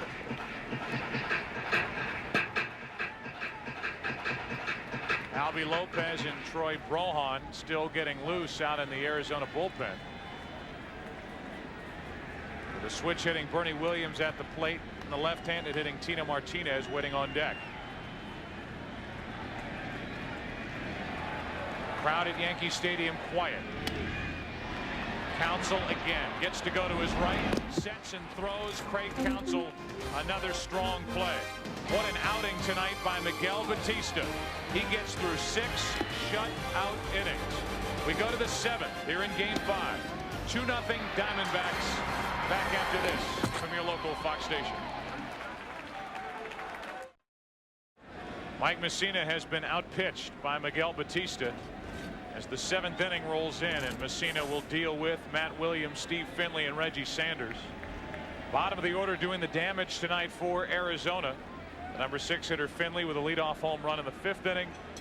With 2 out later in the 5th, the number 9 hitter Rod Barajas, a late addition to the starting lineup for the Diamondbacks, hit a home run. It's 2-0.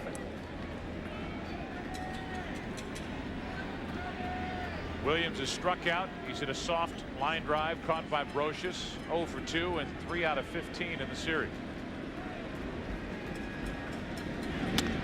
To the left side, Brocious. One away. Let's give you a look as we play in the 7th inning. The in-game box score for the Yankees, brought to you by John Hancock.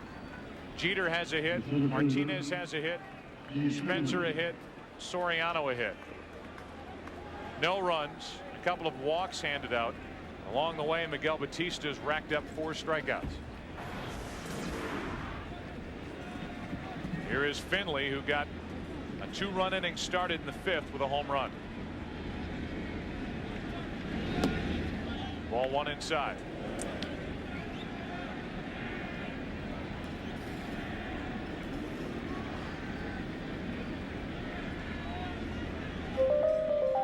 Heard a lot tonight about the knuckle curve that Mike Mussina possesses as he misses low, and the count is 2-0 on Finley. So far, Mussina has thrown 90 pitches. 8 strikeouts to go along with 1 walk. And only 2 runs on 3 hits as Finley gets a base hit to right. He's 2 out of 3. Mike Mussina has this to say about his special curveball. I'll throw it for a strike. I'll try to throw it in the dirt. I'll try to bring it back door sometimes. You know, there's different ways I try to use it. Try to change speeds on it once in a while. It's become an effective weapon for me, and now even more so that I do different things with it. He's had a good one tonight. He has, however, hung one to Barajas. I think the first pitch to Finley was a change or a backup slider, but clearly the one to Barajas was a knuckle curve that stayed on the inside part of the plate. And Rod gets his first World Series home run. What a game he's playing. Sanders so far has been to the plate twice, struck out twice. As they're keeping an eye on Steve Finley, who stole 11 bases during the regular season. So far for the Diamondbacks tonight, it's been Finley and the battery of Baraja and Batista.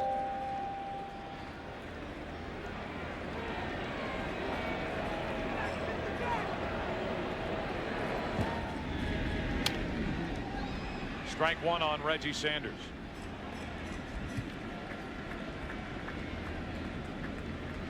Well, this crowd, which was such a factor in last night's game, the late innings, this place just shaking as the Yankees got 2 in the 9th to tie it, 1 in the 10th on the home run by Jeter to win it. They have been taken out of this game altogether.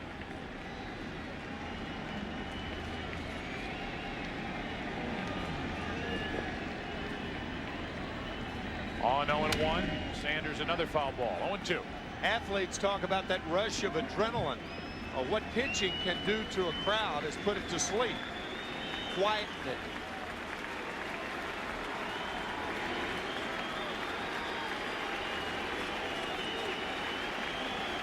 Crowd wanting a Mussina strikeout. Miguel Batista, if he goes back for the bottom of the 7th inning, will deal with Tino Martinez, Jorge Posada, and Shane Spencer. 1 on, 1 out, and the 0-2 pitch. Still 0-2.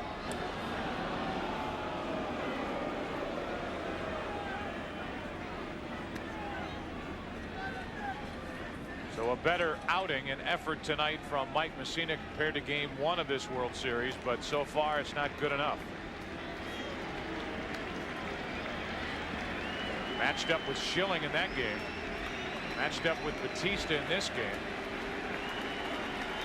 Schilling allowed 1 run in that Game 1. Batista so far no runs on 4 hits as Finley draws another throw. Perhaps you saw Jorge Posada, after he gave the sign, looking up at Reggie Sanders before he positioned himself in the side. You'll see that a lot. Catchers checking the eyes of hitters. Make sure they're not peeking back there.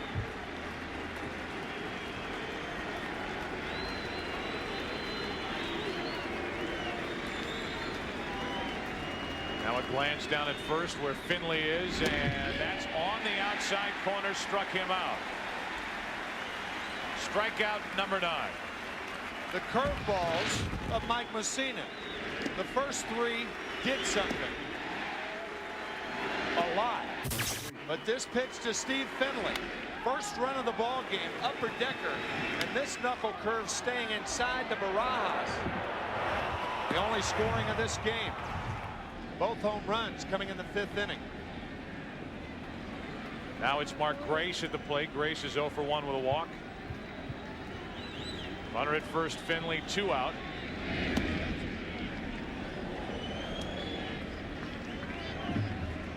Mussina this season, with whatever combination he was a part of with the catching corps, allowed only 9 stolen bases in just 22 attempts against him. Finley has yet to take off, and he stays put as Grace trying to check his swing, could not. It's 1-1. Mike Mussina has quick feet. He also has a quick delivery. And the good changeup to Mark Grace. Mark couldn't hold up. Mark, a front foot hitter, which means he doesn't stay behind a lot of balls. Often his swing is over pitches. That's why he doesn't hit a lot of home runs.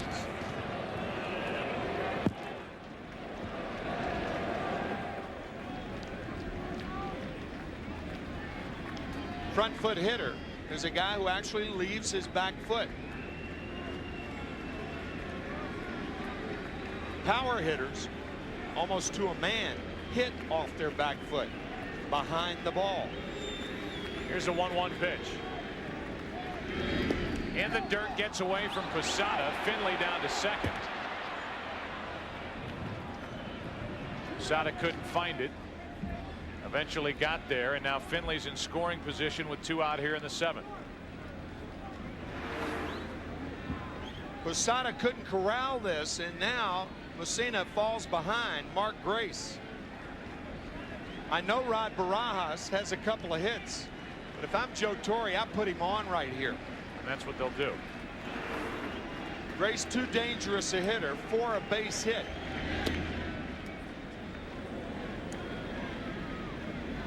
First intentional walk of the night.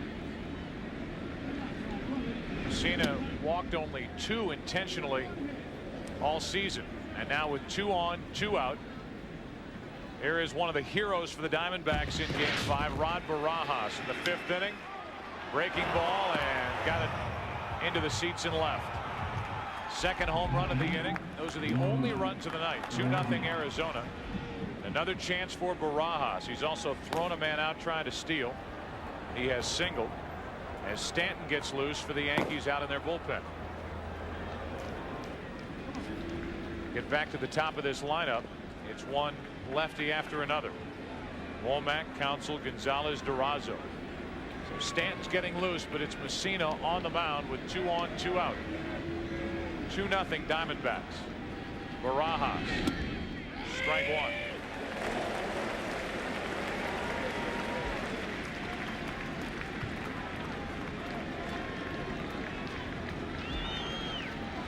Some hitters use the knob for leverage, the knob at the end of the bat. Barajas actually overlaps the knob. See that pinky on the left hand overlapping the knob. That's off the end of the bat, and the count's 0-2.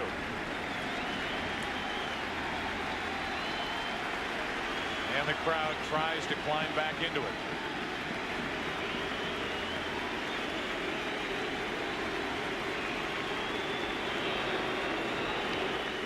Finley a hit in the inning. Moved down to second on a wild pitch. Then the intentional walk to Grace. 2 out and an 0-2 count on Rod Barajas.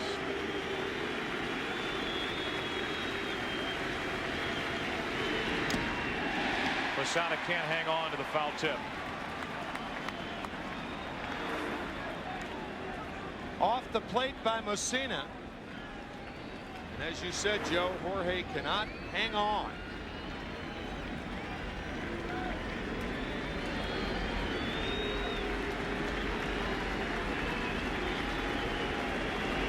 Barajas looking for his 3rd hit of the night.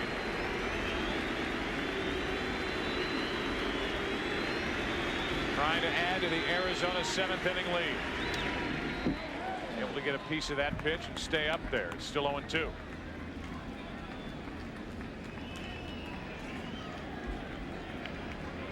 You have to be impressed with Rod Barajas getting only 19 starts during the regular season.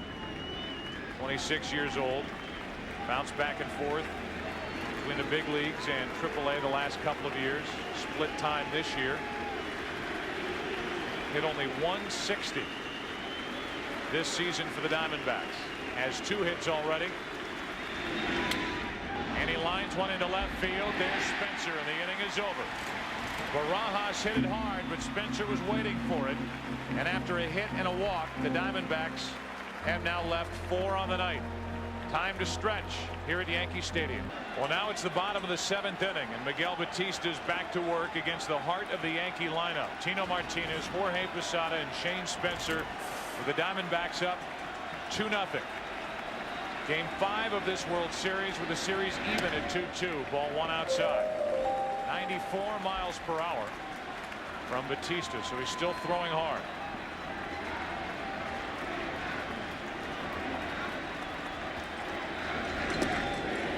It's 2-0. 84 pitches now for Miguel Batista. This season, when Batista got over 76 pitches, opponents hit .313 against him. Brenly stays with him. He has help in the bullpen if he needs it. And Martinez fouls it out of play. 2-1. Batista twice this year has gone 7 innings. He did it against the Dodgers on the 21st of September. And then his next start, actually, second appearance later on the 29th, he went 7 innings.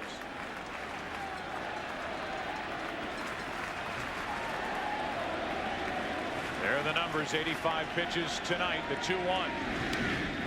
Off the end of the bat, 2-2. Think about the first inning went for Batista. Jeter took the first pitch, lined it to the wall and right. A 4-pitch walk to Paul O'Neill. The next 3 pitches were out of the strike zone to Bernie Williams, and the Yankees turned Williams loose on 3-0, and he popped it up.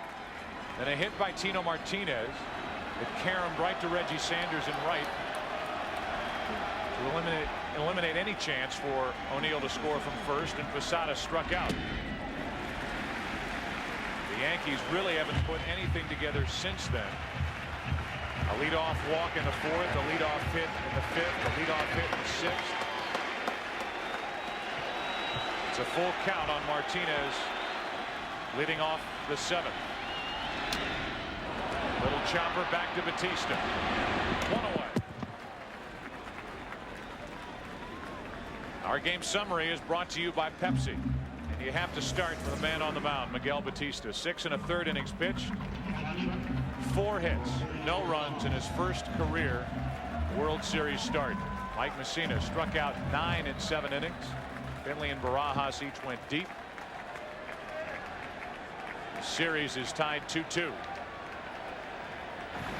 See what happens with a team that wins Game 5.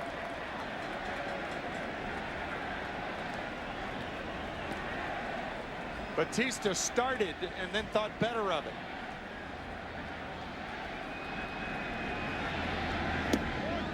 Good pitch down and into Posada. Strike 1. He has used that slider to his benefit tonight. Thrown very few pitches over the middle of the plate. In, out, changing speeds.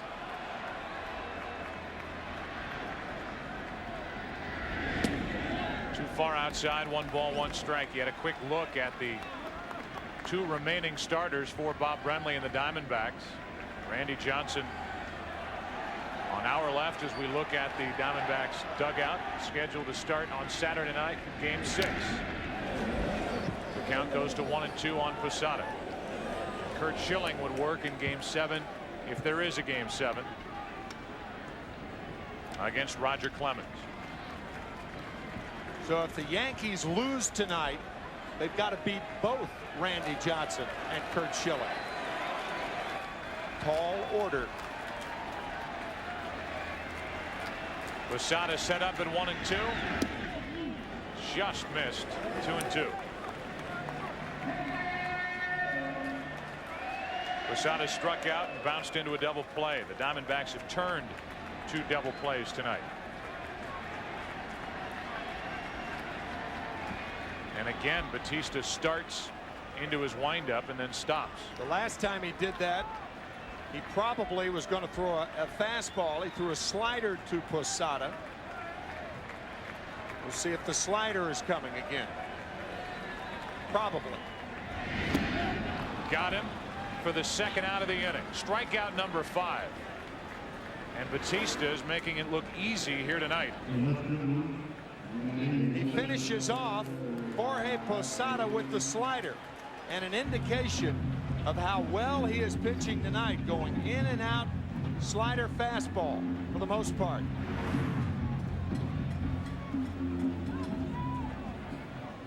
Here's Spencer with 2 out, nobody on. The Yankees have no extra base hits tonight. They have 4 singles. That's it. They've been given 2 walks. Batista's thrown a wild pitch. The Yankees again have been shut down offensively. The 0-1, 0-2, and now Batista is 1 strike away from going through 7 shutout innings. Talk about focus. You could see it in his eyes. Relaxed, confident.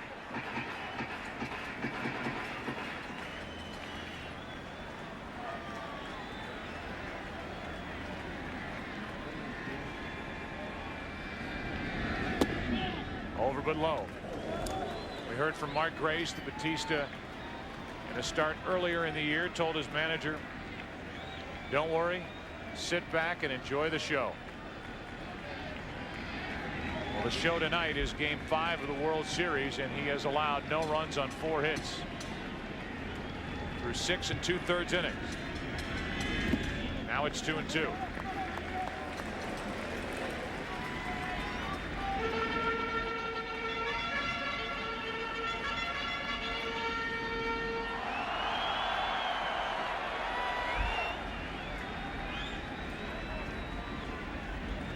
Again, Batista slows it down, goes off the mound, gets the dirt away from his spikes, and now stares in for the sign for this 2-2 pitch.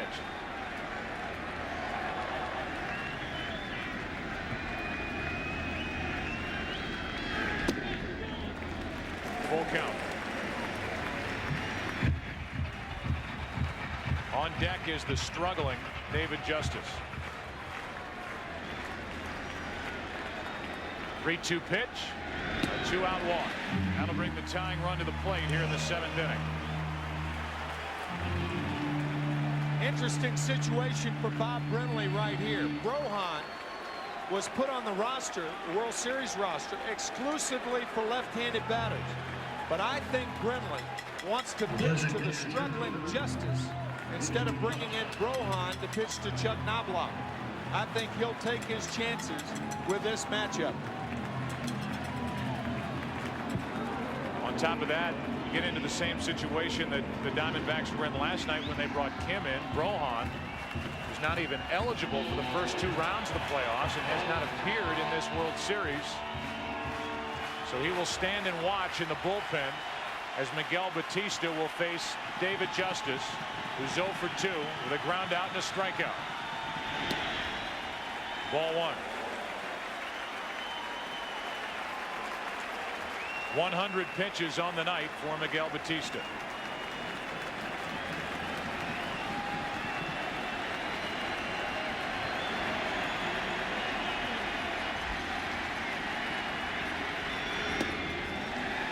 Two and 0.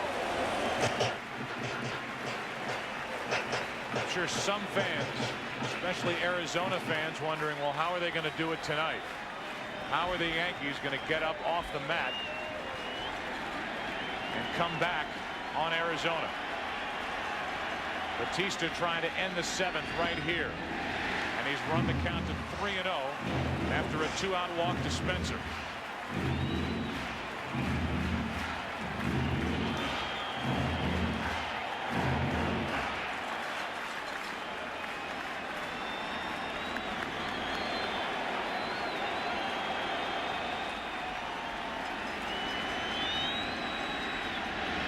swinging on 3-0. And he went after a breaking ball and ended up in the dirt, 3-1. An idea of how David Justice is struggling in this World Series. He missed that ball by 2 feet. Joe Torre hoping he got a fastball down and in. How about Batista? A breaking ball. Yeah. 3-0. Tying run at the plate, and he throws him a breaking ball. Yep. Now the 3-1. Now it's a full count. So he swings at ball 4. And then Batista threw a nasty fastball away. So if you're Batista, you almost have to come back with what you threw 3-0, which was a slider. Justice looks horrible at the plate. 9 strikeouts and 11 at bats. It was 3-0. He went after ball 4. Now it's 3-2, and the runner at first, Spencer, will take off. 2 on with 2 out. As Justice draws the walk.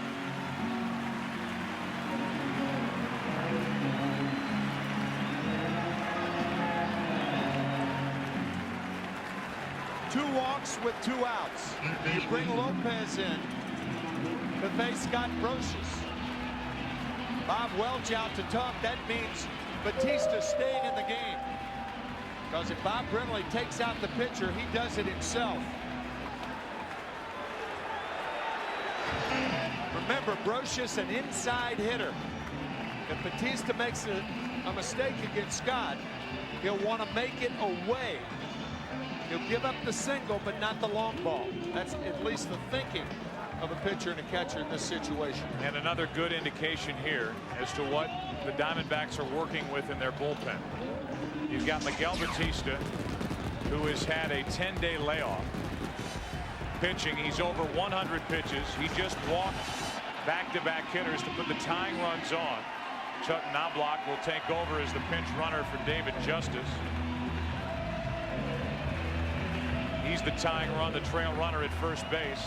But you've got Albie Lopez, who was a starter during the regular season, available in the bullpen. He has not worked in this World Series either. And Bob Brenly telling us before the start of this World Series, if we need 1 out where we can bring a guy in against a right-handed batter to get a strikeout when we need it, Lopez would be the guy. But Lopez is still in the bullpen, and Miguel Batista is still on the mound.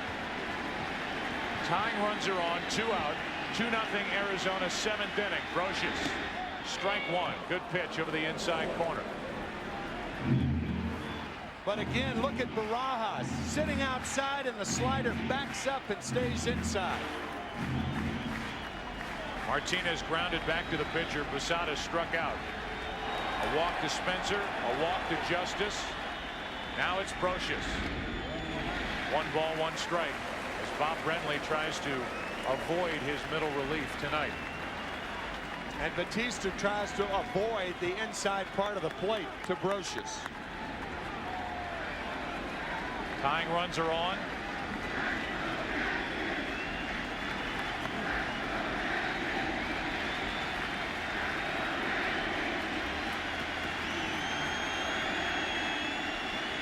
The 1-1 into shallow right field. Easy for Reggie Sanders, and the Yankees now have stranded 5. Miguel Batista gets through the 7th. We go to the 8th. Still 2-0 Diamondbacks.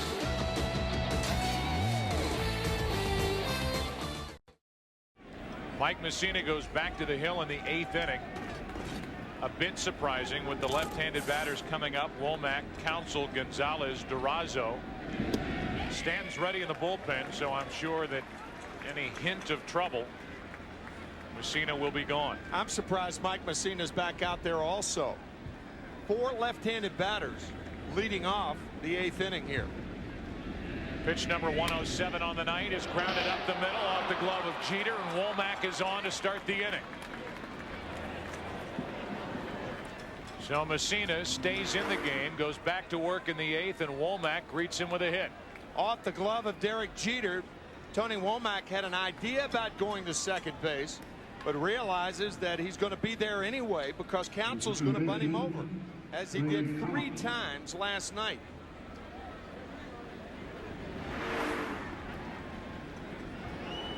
Still Stanton is in the bullpen. You can see him looking out from the bullpen. Joined by Mendoza. No surprise with those two getting ready here in the 8th inning. And now Council. Yankees, everyone expects the bunt.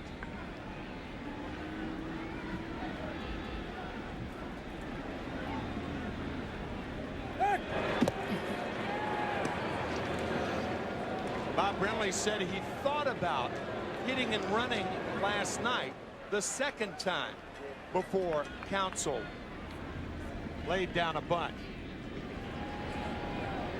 He might do it here, thinking that it might be the last time a left-handed batter faces a right-hander with Stanton warming. Council has dropped down 6 bunts. They do hit and run, throw down to second, and Womack is safe. It goes into center, and Womack will pop up and go to third. Stay there. Come on, Scotty. So they stay with Messina. They leave Stanton in the bullpen. A base hit by Womack up the middle. Womack on a hit and run ends up at third base as Council came up empty on the swing. Bob Brenly with the hammer. A 2-run lead in the 8th inning. Last night he bunted 3 times in a row. He sends Womack. Even had Jeter come up with the ball. No chance to get him. As it stands, nobody out. And now Council able to get away. It looked like Derek Jeter hooked the waist of Tony Womack. He missed the ball, and that glove went right around the waist. One ball, one strike. That's one way to stop him. Craig Council at the plate.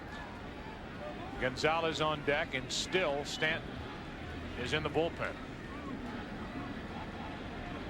I'm surprised. Normally in situations like this, Joe Torre makes a move for the left-hander. The 1-1. 1 ball, 2 strikes. Council has struck out twice. He's 0 for 3. Here's Tony Womack. Watch the glove hand of Jeter. He misses the ball, and then a little caress. 2 minutes for hooking. Penalty box stuff. 1 ball, 2 strikes on Council.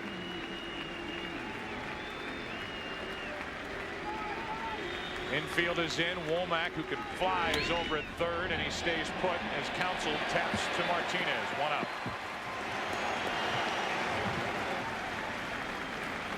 Now it's Gonzalez with a runner at third, 1 out.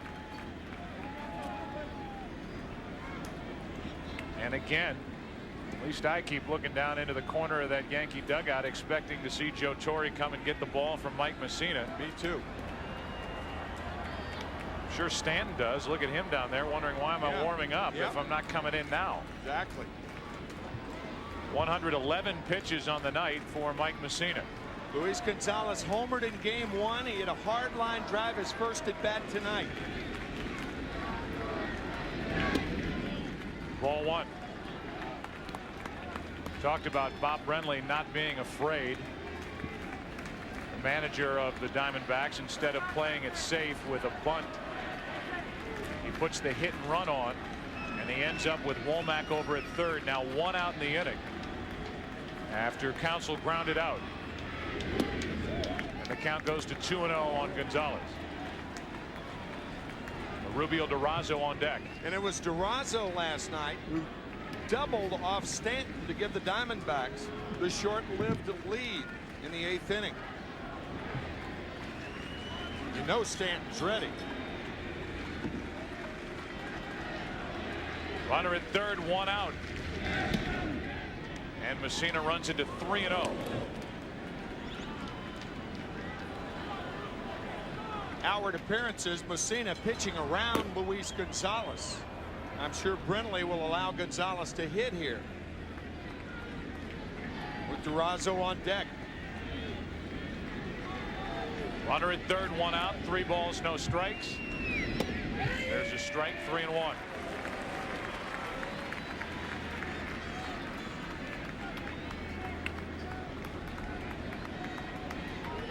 A hit, then a stolen base, and an error. Error charged to Posada on the throw that ended up in center field. Now the 3-1 to Gonzalez. Good pitch on the inside corner, 3-2. How about that? It looked as though Mussina was pitching around Gonzalez. And then he comes back and pours in 2 inside corner fastballs. Now the 3-2 to Gonzalez. Just got a piece off the end of the bat. That looked like that knuckle curve. That was a changeup. See the rotation on the ball going down. So after the 2 fastballs, Gonzalez does not look good on the knuckle curve.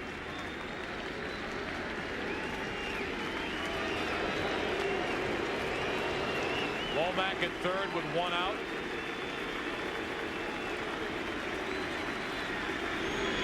Two out. From 3-0 to 3-2, and then the strikeout. They stick with Mussina. Now Mel Stottlemyre will come out and talk with Durazo coming up, and Matt Williams, the right-handed batter, on deck. I think Mussina will opt to walk Durazo. What a job of pitching by Mike Mussina. The wild throw by Posada into center field. Womack goes to third. The infield in. Now he's retired Counsell on the ground ball to first, striking out Gonzalez. You've seen Joe Torre manage a lot more games than I have. This would be in the category of atypical. Absolutely. Not going to Stanton, and he's sitting next to a guy, Don Zimmer, who was known when he was a manager as a guy who would just play a hunch. He'd take a risk. He didn't play it by the book. Joe Torre did not go to Stanton with 4 left-handed batters to start this inning. A base hit started it. Then he thought surely Stanton's coming in. Then the hit and run, stolen base, and error. Runner at third with nobody out. A ground out to first. Gonzalez struck out. Now an intentional pass is being handed to Durazo, and it's going to be up to Matt Williams with first and third, 2 out.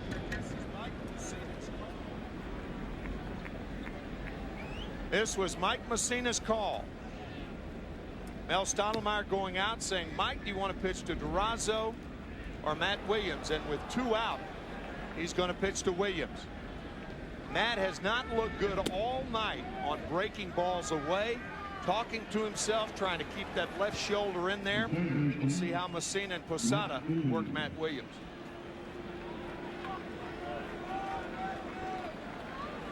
Williams, who from time to time will rub that front shoulder, that left shoulder, against his mouth as he sets up to try to keep that front shoulder in. Right, it's a reminder to do that right there.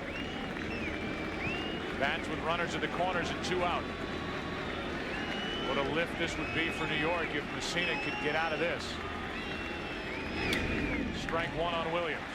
He missed his pitch right there. That's the best pitch Williams had to hit all night. Posada setting up inside, and the pitch right down the middle of the plate.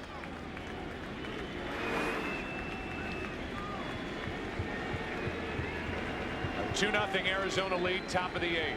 They had a runner at third, nobody out. Now it's first and third with 2 out.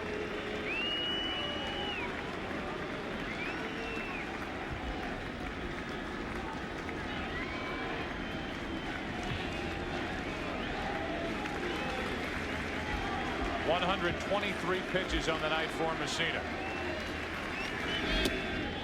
Too far outside, 90 miles an hour. Really one of his better fastballs the last couple of innings, and the count 1-1. Saw a career 125 average for Matt Williams against Mike Mussina.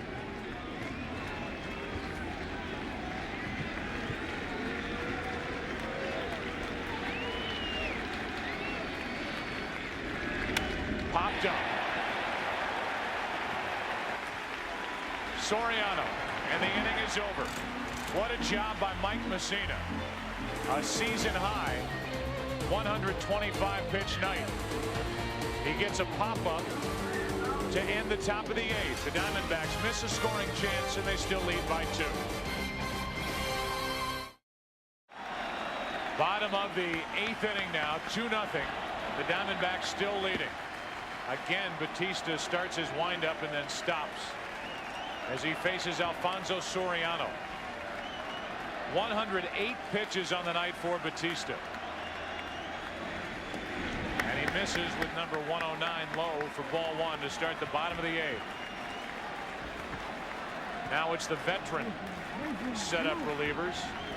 Saw Morgan and Swindell getting loose for the Diamondbacks in their bullpen. The 1-0, 2-0.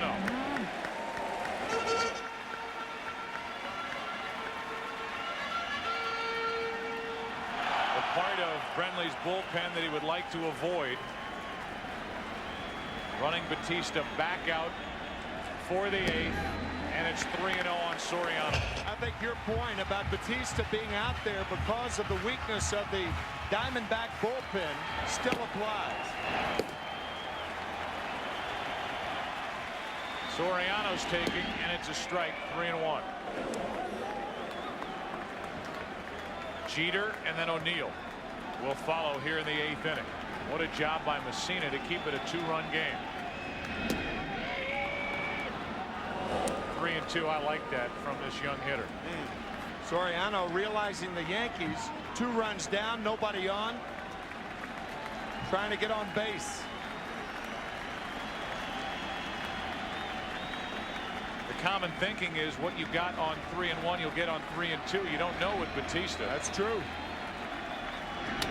Fastball is grounded over the pitcher's head. Counsell, another very good play from Craig Counsell, 1 away. He has moved all over the place from that second base position. He really has. When Batista couldn't get to the ball, the oncoming Counsell throws out his counterpart.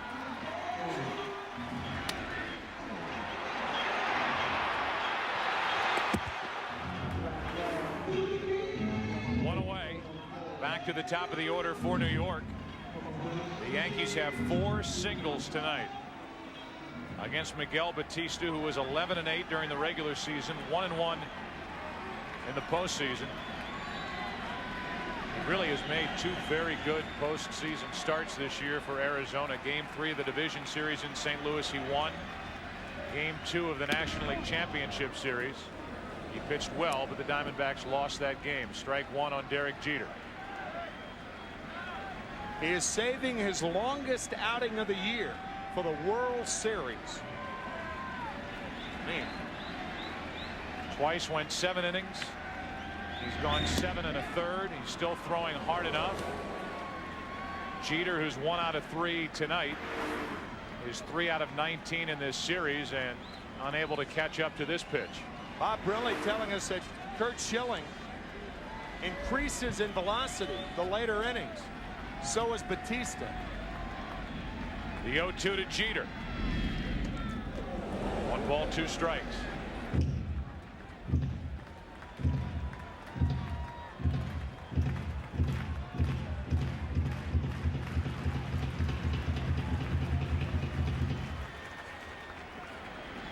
So Batista, who came back from a 3-0 count to get Soriano, has a 1 ball, 2 strike count on Jeter.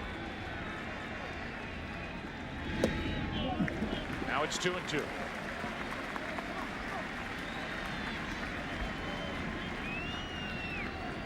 The left-handed hitting Paul O'Neill waits on deck. Depending on what Jeter does, this could be the last hitter of the night for Miguel Batista. Jeter strikes out. 2 out. The way he's throwing, if I'm Bob Brenly, is leave him out there. He's got that rush of adrenaline right now, and nothing seems to be slowing him down.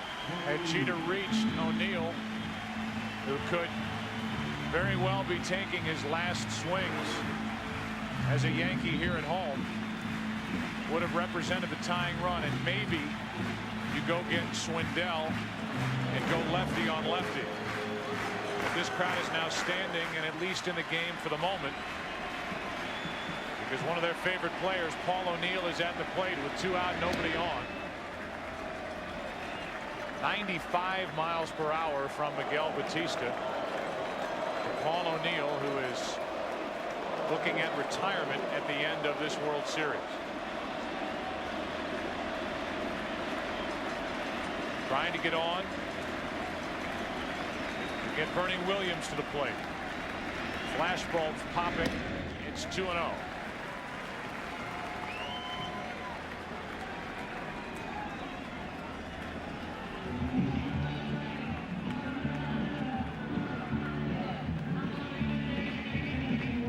Talk about Curt Schilling, Randy Johnson being the best closer available to Bob Brenly the games they start. Well, at the very least, Miguel Batista is trying to be his own setup guy. A guy with 2 complete games in his career and only 1 complete game shutout. He's allowed 4 hits. He struck out 4. His 2-0 pitch. 2 balls and a strike. Paul O'Neill looking back at the home plate umpire, surprised that was called a strike. Well, Jim Joyce called it oddly, almost as an afterthought, and that's what O'Neill's complaining about. Biting his lip. Now the 2-1 pitch. 3 balls and a strike.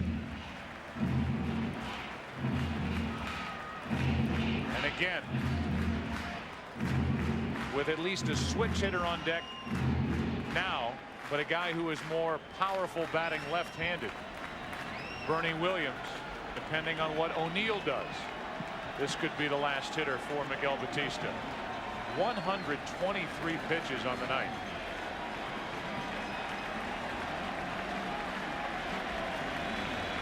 The 3-1 pitch. That'll bring the tying run to the plate. O'Neill reaches for the 5th walk of the night, handed out by Batista. A better gauge than a pitch count is how the hitters are reacting to the stuff of your pitcher. Bob Brenly going to the books. The Yankee hitters are not reacting well to Batista and the stuff he's been throwing. I think Bob Brenly's going to hang right with him. Pitch count be darned. Bernie Williams, the switch hitter. The tying run at the plate. Strike 1. Williams on the year hit 26 home runs. 21 of the 26 came from the left side. And Bernie Williams, more than any other Yankee hitter, can hit the outside fastball to center field or to left field. Power to all fields. Jammed, and he pops it into shallow left center. Out is Womack. Can't make the catch. And it's 1st and 3rd, 2 out.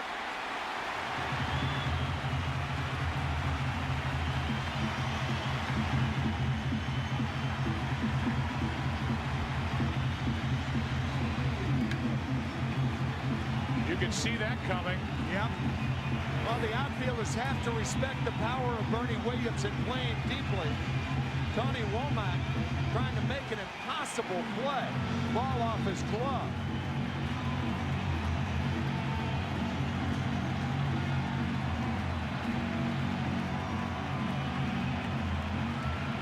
They still haven't ruled hit or error. Here comes Bob Brenly out to the mound as you look at O'Neill. The Yankees and their fans here at Yankee Stadium wondering if that's the start of another one of these late inning, late October, early November Yankee rallies. What a night for Miguel Batista. We have seen several instances in the postseason when Bernie Williams has not run hard to first base. Right here, no excuse. None. You've got to give yourself every chance to be on second base. And Bernie Williams wasn't running hard to first and is on first. So no excuse for that. Excuse me, Joe. Instead of having the tying run at second base and in scoring position, for Tino Martinez. It's 1st and 3rd. And Martinez faces the veteran left-hander Greg Swindell. I'm not saying that he makes it easily into second base, but at least he gives himself a chance to take the extra base. The way he was running, no chance. Strike one to Tino Martinez from Greg Swindell. I mean, after all, this is the World Series.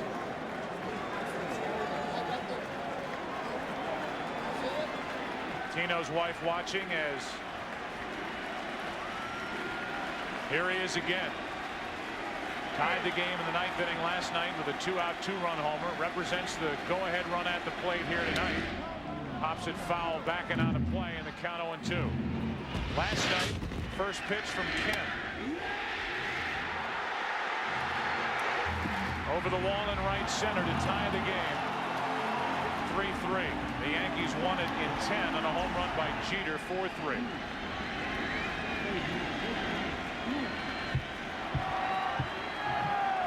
Greg Swindell able to smile as he looked over at first.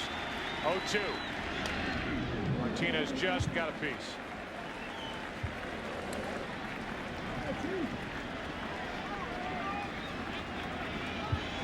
Greg Swindell has worked well in this World Series. He's made 2 appearances. What a night for Miguel Batista.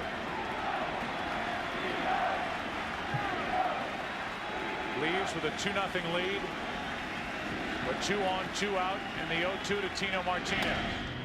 Popped into left field. Gonzalez coming to get it. Inning over. Greg Swindell comes in and retires last night's hero on a fly ball to left. 2 left in the inning, 7 on the night. 9th inning now, game 5. Still 2-0 Arizona. Says Ramiro Mendoza takes over for Mike Messina, who went 8 innings, allowed 2 runs, 5 hits, walked 3, 2 of them intentionally, and struck out 10. With the exception of Mariano Rivera, Ramiro Mendoza is unfazed whether a hitter is left-handed or right-handed. One of the best natural sinkers in the game. Steve Finley's had a nice night, a home run. He's also singled 2 out of 3. Each side has 5 hits, and the Diamondbacks lead at 2-0 in the 9th inning of game 5, with this series even at 2-2. Randy Johnson will pitch in game 6 on Saturday night against Andy Pettitte.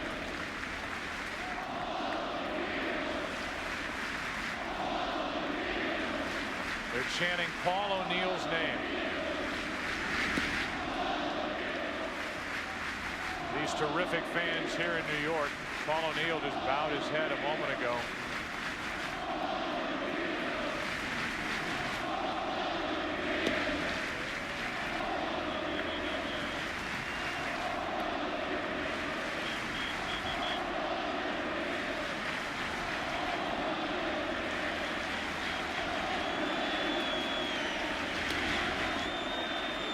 O'Neill will give that a look, as will Tino Martinez. Foul territory and out of play. Count still 2-2. You could tell Paul O'Neill was touched. Oh boy, by that. And I know you, as a longtime major league player, you get touched hearing something like that. Certainly do.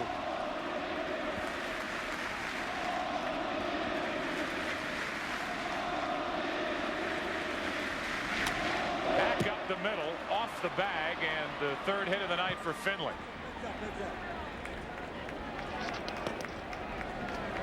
So Finley is on to start the 9th inning.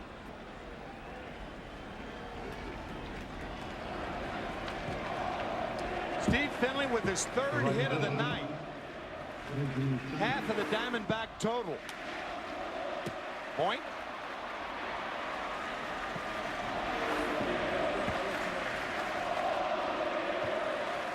Still chanting are these fans after the leadoff hit by Finley, and now Reggie Sanders.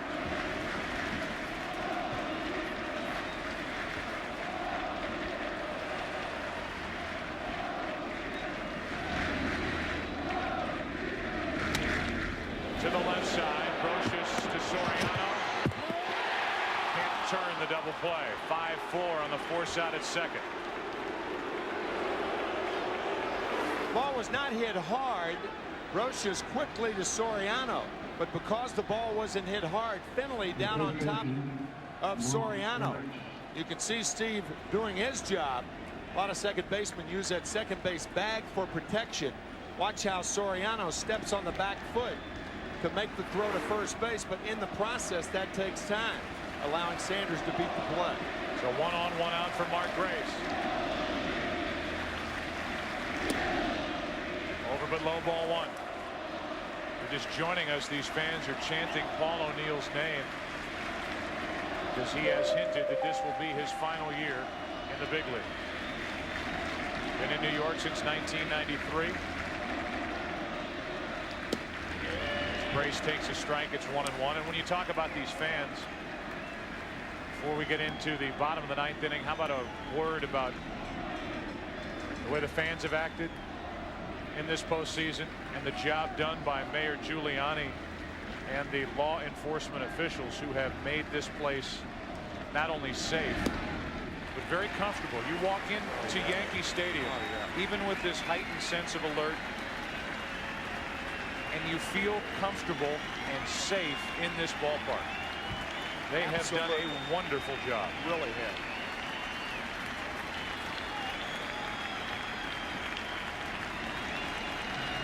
One ball, 2 strikes on Grace.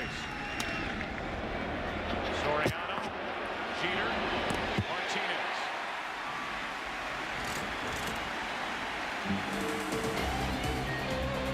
O'Neill back to the dugout, gets a standing ovation.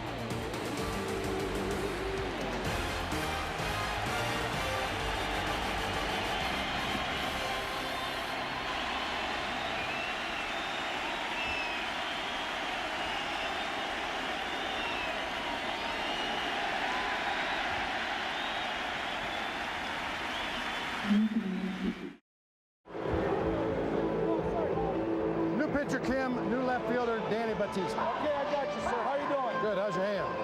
It hurts. It was a good shot. I know it was. And you've had a, you've had a few before. Couple of those.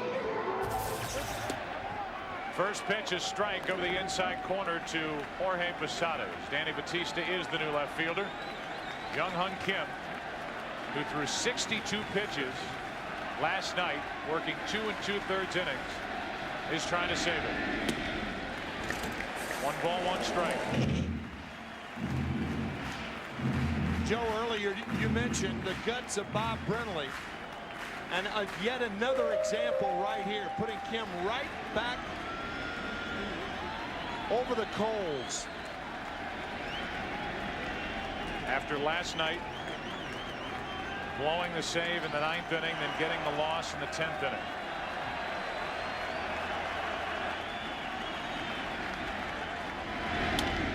Slicing down the left field line, and a good start to the 9th inning for the Yankees. Posada will hold at second with a leadoff double.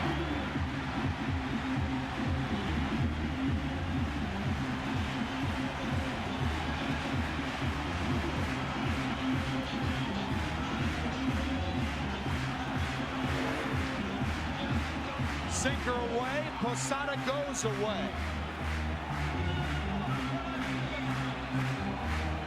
Yankees trying to work their magic one more time.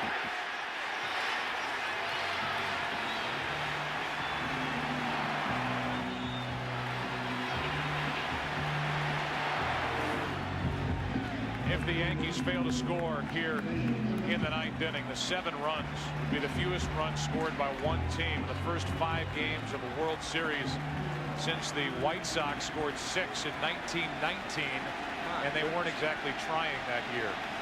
The year of the Black Sox scandal. 8 men out. The Yankees have scored 7 runs, nearly 5 games. Runner at second, nobody out. And ball 1 to Shane Spencer, the tying run at the plate. If you're a Diamondback outfielder, on a base hit to the outfield, you throw the ball to second base. You play the game as though Posada was not on base. Spencer faced Kim twice last night. Struck out twice last night. He's up on the count 2-0.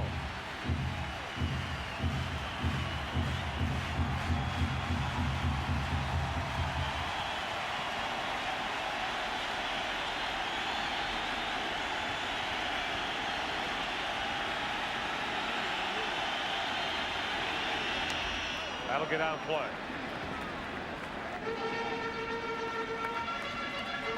Just to go back to last inning. The last batter that Batista faced was Bernie Williams, who hit that flare into left center. It was ruled a hit. Then Greg Swindell came on with the tying runs on and got Tino Martinez to fly to left. Now a leadoff double by Posada. And a 2-1 pitch to Spencer. 3 balls, 1 strike.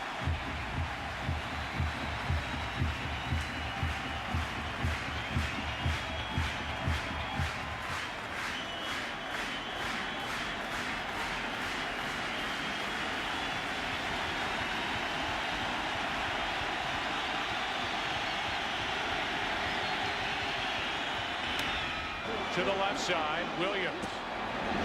1 out.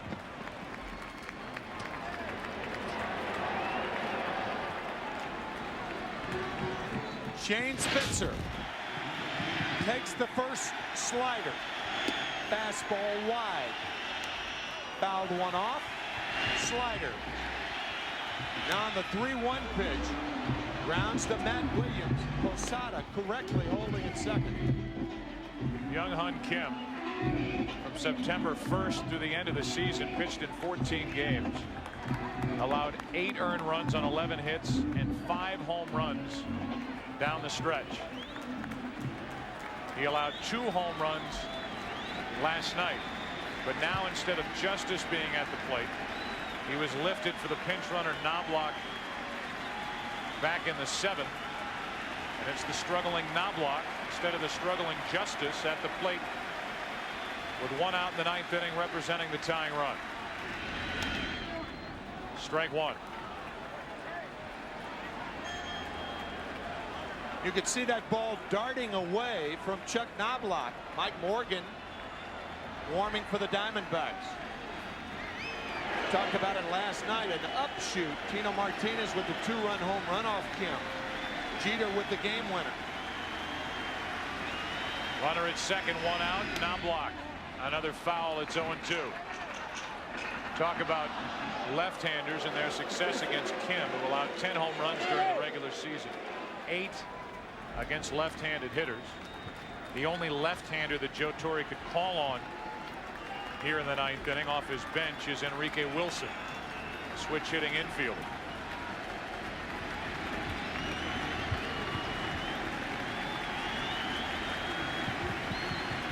Runner at second, 1 out, no balls, 2 strikes on Knobloch. 1-2.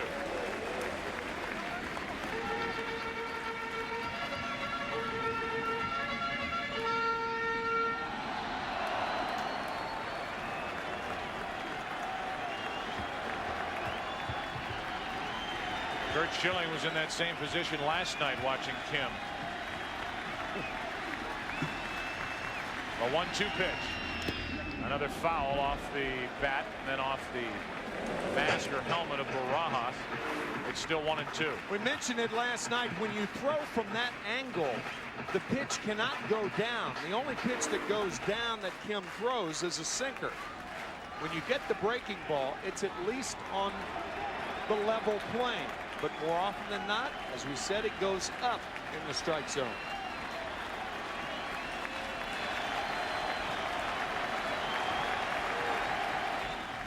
One ball, 2 strikes, and Knobloch gets time. After Knobloch, it's Brocious. Anybody after Brocious? Soriano.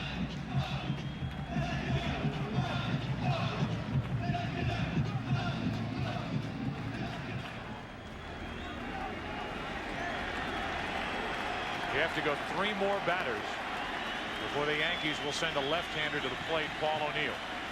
1 out here in the 9th inning with a runner at second. 2-0 Arizona.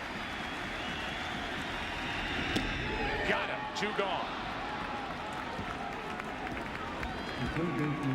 After a bevy of breaking balls, he freezes Knobloch with a fastball inside, and it wasn't meant to be inside. You could see Barajas sitting outside, and the Diamondbacks get the call.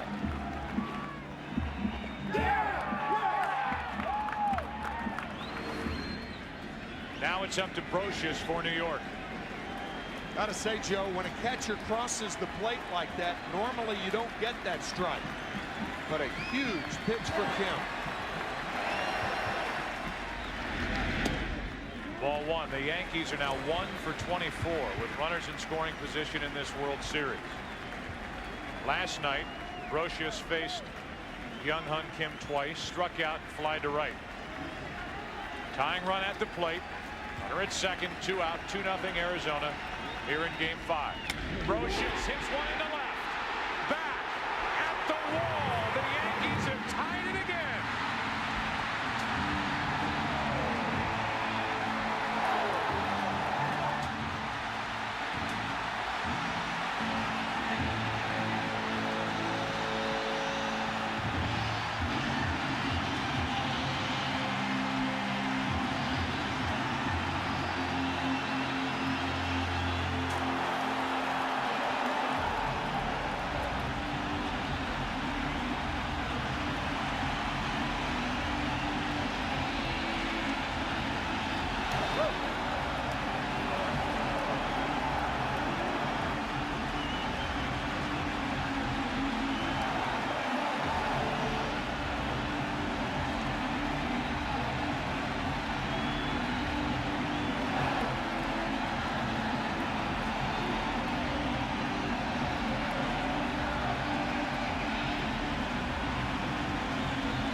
Never seen anything like it.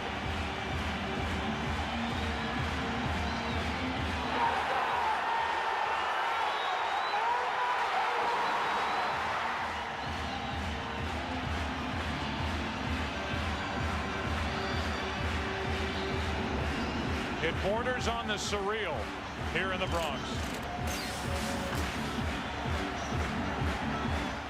Brocious playing the role that Martinez played last night, has tied it in the ninth with a 2-out, 2-run homer. And the pain felt by this 22-year-old right-hander, Young-Hun Kim. Visited by his catcher, his first baseman. Now Morgan brushes back Soriano with ball one. Predictable moves by the Yankee crowd. But in no way would Mike Morgan want to hit Soriano and put him on. That ball just got away. How fast did the cheers turn into boos? The numbers for Morgan in the postseason. The Yankees are now into the part of the bullpen they've been waiting for as Bautista goes to get it. Soriano broke his bat. And we go to the 10th inning for the second night in a row. The Diamondbacks, as they were last night, 1 out away until this. He knew it. These fans knew it. And here we go to overtime.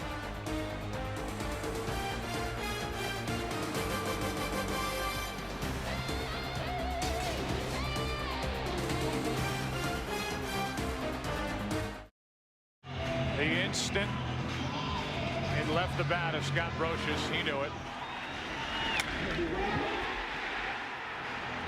And so did a stunned Bob Brenly.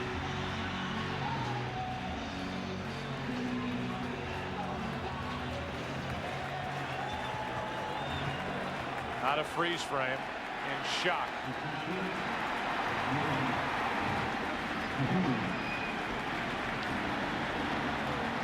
Don Zimmer, how much has he seen in his lifetime with this game of baseball? As as Rivera comes in the game and misses inside with ball one. So Mariano Rivera worked 2 innings in game 3, 1 inning last night, available for 1 inning tonight.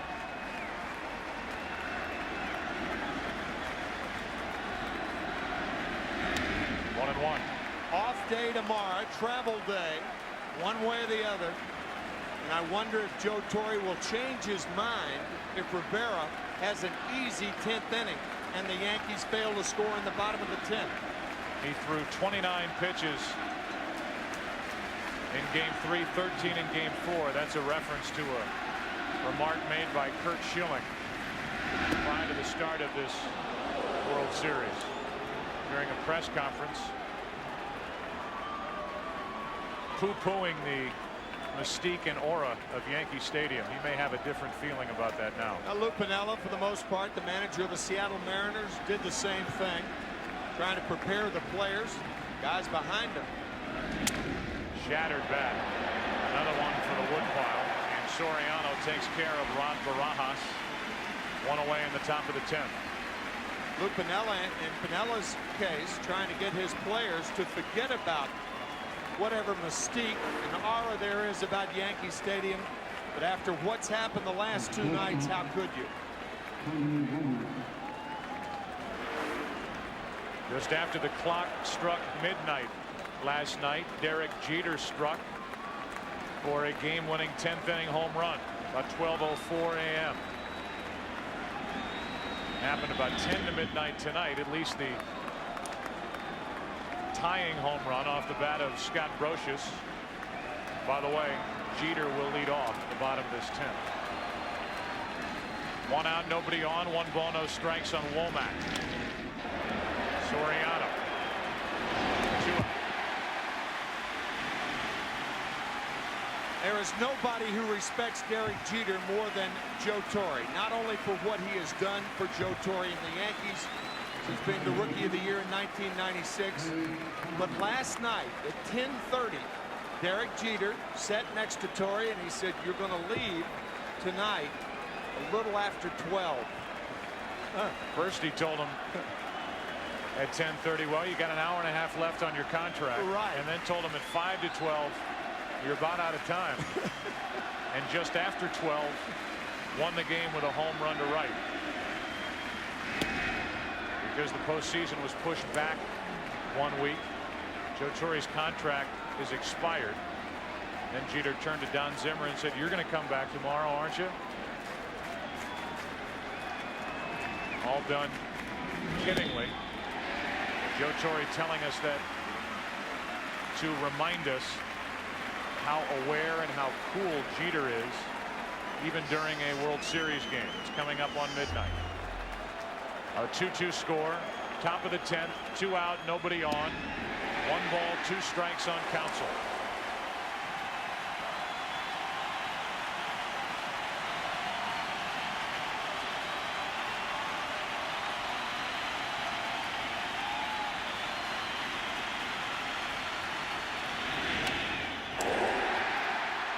Another quick and easy inning for Mariano Rivera. Derek Jeter almost fighting back a smile as he comes off the field, getting ready to lead it off. That's what he did last night to win game 4. He's first up in the bottom of the 10th in game 5. 2-2 the score. Back after this from your local Fox station.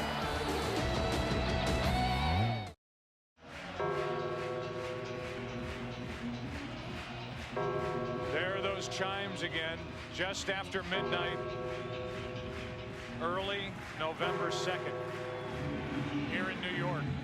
We came on the air talking about how the Yankees became only the 3rd team in World Series history to come back and win a game when they trailed by 2 runs or more going into the bottom of the 9th inning. The last time it happened, 1929.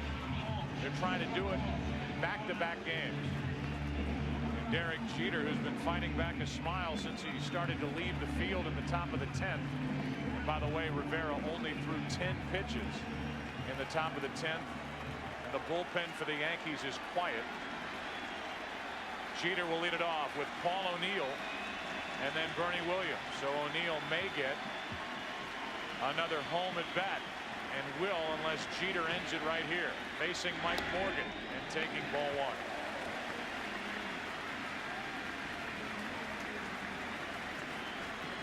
O'Neill drew a walk his last time up.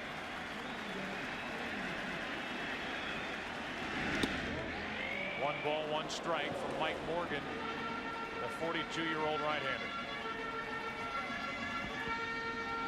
Pitching in the big leagues 2 weeks after his high school graduation back in 1978. Here he is in the 2001 World Series. Jeter grounds to short. Womack.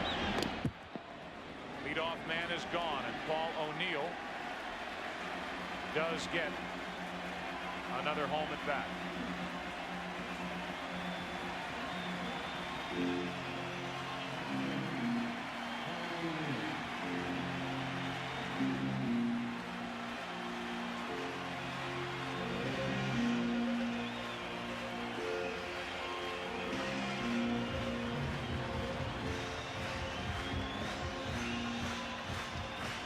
Left fielder Danny Batista being brought in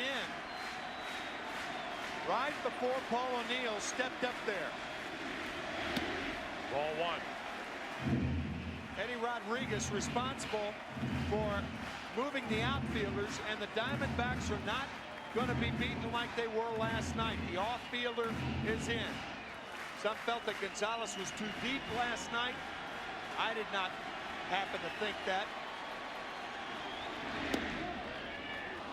A strike on the outside corner.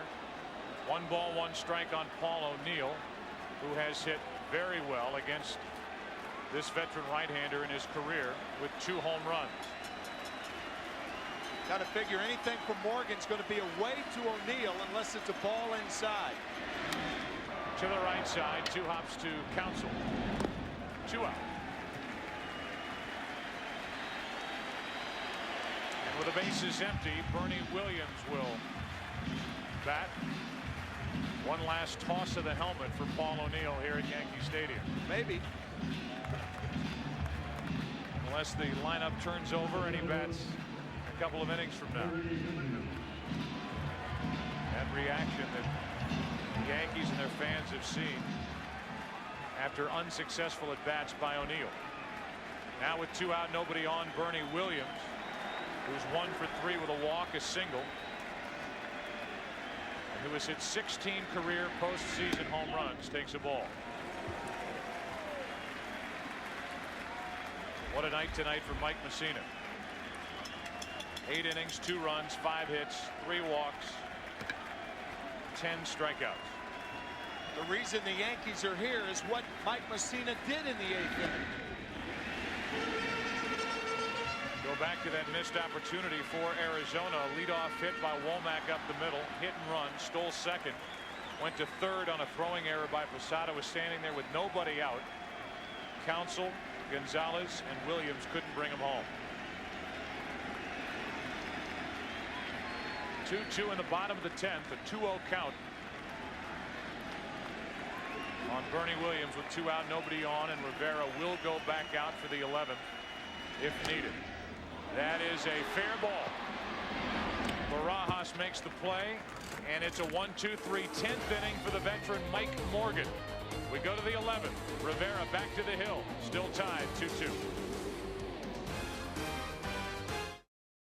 Mariano Rivera, who is 2-0 with 5 saves and an ERA of 0.71 coming into this game. The 2001 postseason, goes back to the hill. We're into the 11th inning now. A 2-2 game. Danny Batista first up, and he lines one into right center field. O'Neill will cut it off. Batista will hold it first. Good play by Paul O'Neill to keep that to a single, but a good start to the 11th inning for Arizona. Every manager in the American League knows that right-handed hitters have a better chance against Rivera, generally speaking, than left-handers. The reason for that, the ball cuts away from right-handers and goes toward the barrel of the bat, the fat part of the bat. With left-handers, it bores in on the smaller part of the bat. So the go-ahead run is at first with nobody out. And it's a Rubio Durazo. Check on the runner, Batista. Batista was in that number 3 spot because Bob Brenly took Gonzalez out for defensive reasons in the 9th inning. Lo and behold, Batista, as opposed to the guy who hit 57 home runs with a .325 average, Gonzalez, it's Batista that gets the leadoff hit in the 11th.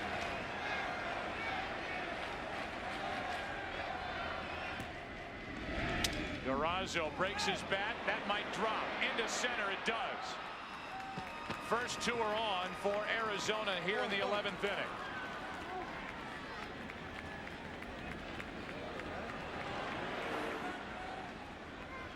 Batista hit his well. Durazo is jammed, and it plops in front of Bernie Williams. And now Chris Spire, the third base coach, making sure with Matt Williams. A bunt in order right here.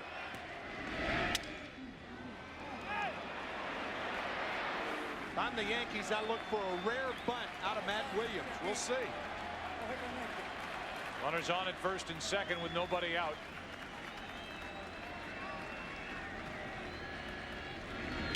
The bunt is perfect. Dropped down by Williams, out at first. The sacrifice is good.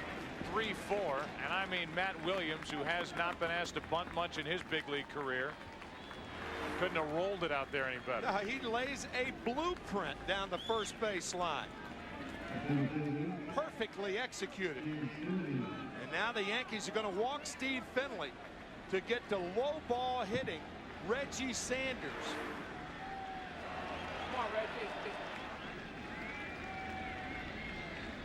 So now time called at the plate. Finley will draw the 3rd intentional pass. And it to Arizona tonight. You know what's an interesting thought here, Joe? Reggie Sanders, a low ball hitter. He has all types of problems with high fastballs. However, he's a good bunter. Bob Brenly tried it with Tony Womack in Game 5 of the divisional series against the Cardinals. He tried the squeeze. Batista was the runner at third base. He was tagged out, and then Tony Womack won it with a hit to left center field. I wonder if Brenly would be brazen enough to try the squeeze right here with Reggie Sanders. Even though some managers stay away from it with the bases loaded. Right. Because you don't need the tag, you just need the force out of the plate. That's right. But if the runner on at third, and he's a fast runner in Batista, if he can get a good jump and Sanders can get it down, you'll see. But keep in mind, Sanders a very good low ball hitter, and Rivera doesn't throw it low. He throws it high. Sanders has struck out 3 times tonight. He's 0 for 4.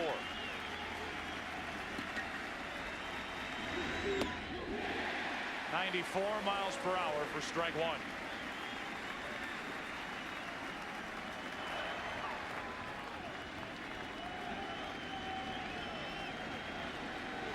Another opportunity for the Diamondbacks against the Yankees' best. The 0-1. 0-2.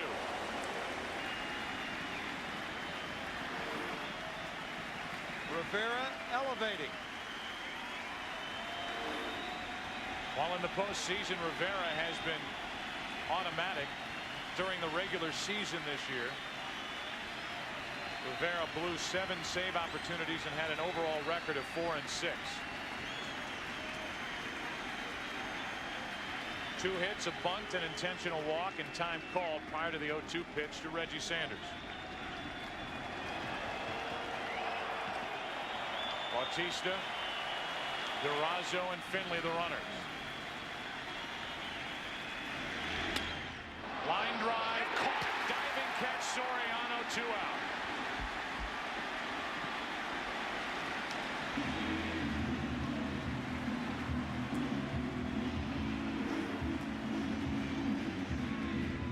Joe Torre having the infield at double play depth.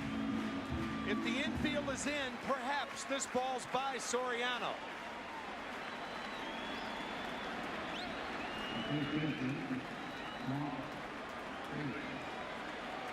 every ounce of leather it took for Soriano to make that catch. Made the big defensive play from the second base position back in game 3. Now it's Grace, strike 1. And you go back to the left-hander being up against Mariano Rivera. Grace needing the hit.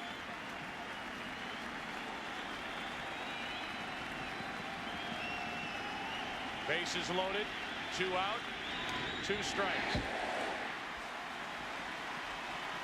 Mark Grace as choked up on the bat as he dare.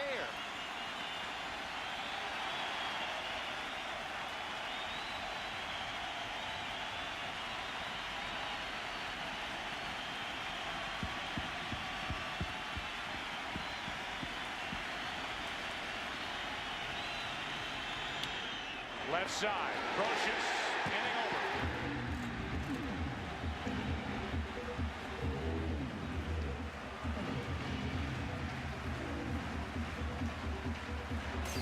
Whatever they seem to need, they seem to get here in the Bronx.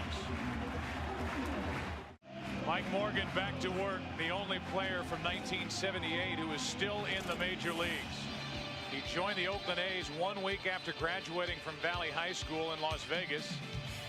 Saw his manager Jack McKeon in that picture with him. He pitched for the Yankees in 1982. Been with the Blue Jays, Mariners, Orioles, Dodgers, Cubs, Cardinals, Reds, Twins, Cubs again, Rangers, and Diamondbacks.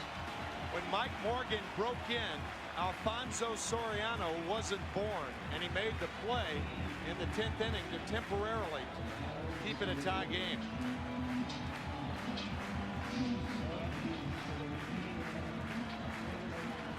Now it's Tino Martinez leading it off. Martinez 1 for 4 tonight. Sterling Hitchcock getting loose for the Yankees. So if the Diamondbacks can get through this bottom of the 11th, it would seem that Rivera is finished. And Hitchcock is the one getting loose. No balls, 2 strikes on Tino Martinez as Albi Lopez gets loose for Arizona. Yeah, both managers now thinking about starters since this is the bottom of the 11th inning. Both Albi Lopez, Sterling Hitchcock, experience as starters. It's 0-2 on Tino Martinez. Down the right field line, foul. Remember what Bob Brenly told us in our meeting before the game?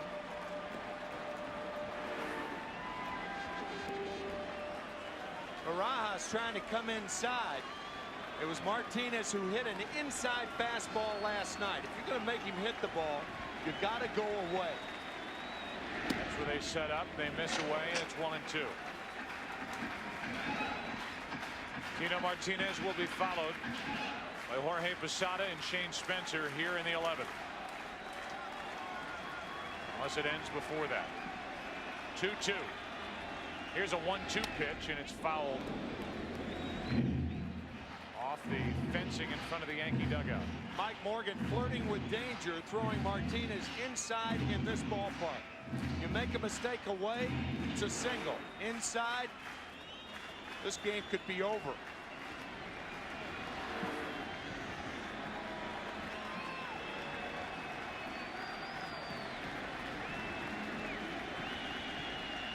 Another 1-2 into left field. Bautista back a few.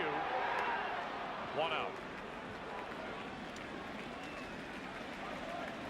Take a look at a bullpen comparison with regard to the Yankees in the postseason since 1996. The Yankees bullpen 17-3, anchored by Mariano Rivera, 32 saves. Factor John Wetland in there as well. He was the MVP of that '96 World Series. Compared to the opponents, and now Posada digs his way in with 1 out, nobody on. Jorge tonight is 1 out of 4. 22 home runs during the regular season. Ball 1.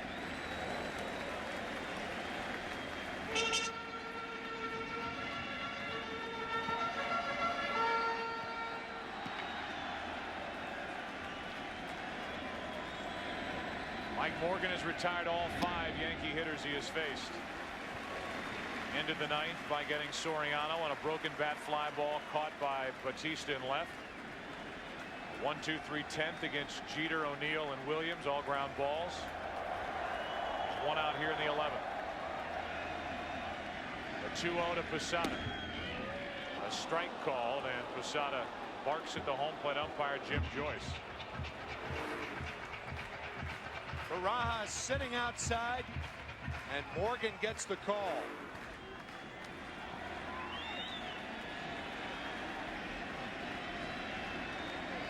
Here's a 2-1. 3-1. That looked like more of a strike than the 2-0 pitch.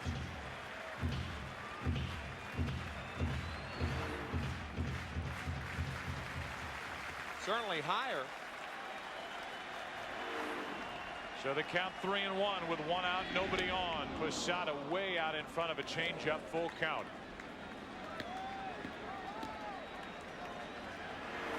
Five straight pitches to the outside part of the plate. Mike Morgan saying, if you're going to beat me, you're going to have to do it with a home run the other way. Posada doubled the other way to start the 2-run 9th inning. 3-2 pitch. Popped up on the left side. Foul territory for Matt Williams. 2 out.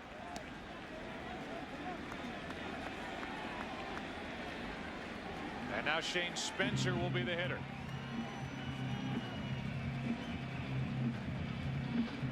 Again, it appears that Rivera's finished for the night one way or the other.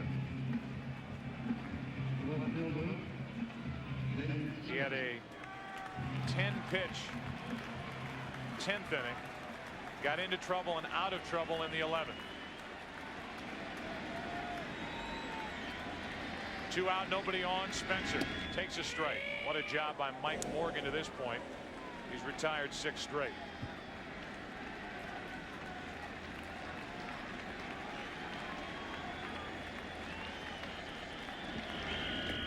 One and one.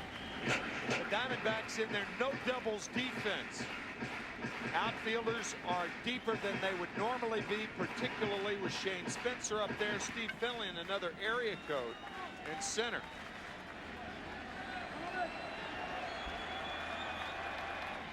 Spencer waits for a 1-1.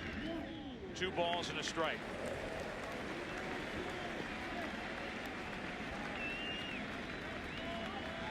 Shane Spencer with 8 home runs the month of September back in 1998.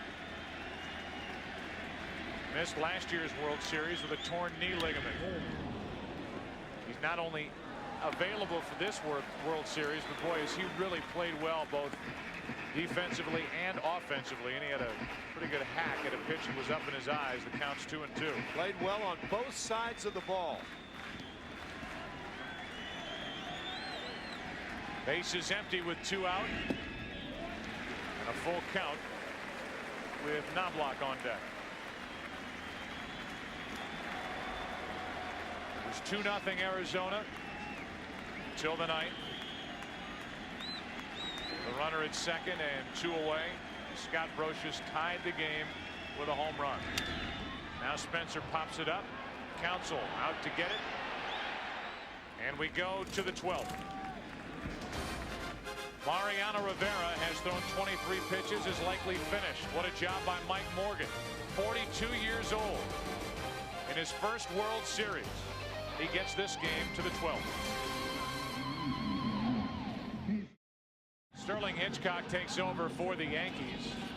There have been more missed opportunities tonight for the Diamondbacks. First in the 8th inning. The runner at third, nobody out. Counsell, Gonzalez, and Williams could not bring home the runner. Then with the bases loaded,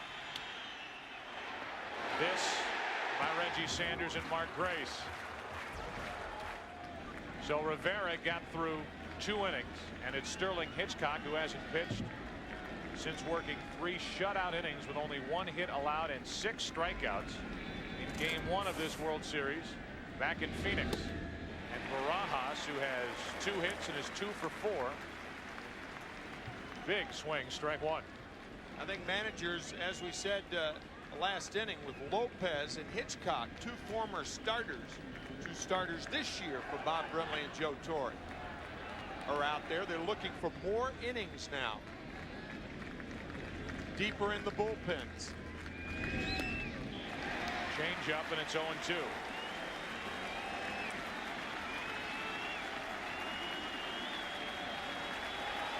Hitchcock, acquired on July 31st from San Diego.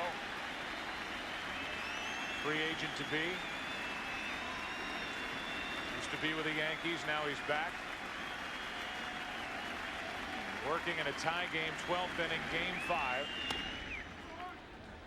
The count still 0-2 on Barajas. Hitchcock, in his postseason past, a former National League Championship Series MVP. With San Diego. Excuse me, Joe. He beat Randy Johnson twice in the 1998 National League Championship Series.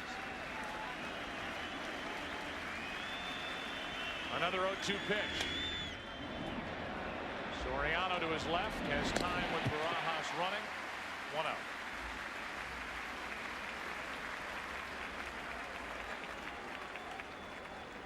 That'll bring in Tony Womack with another lefty, Counsell to follow.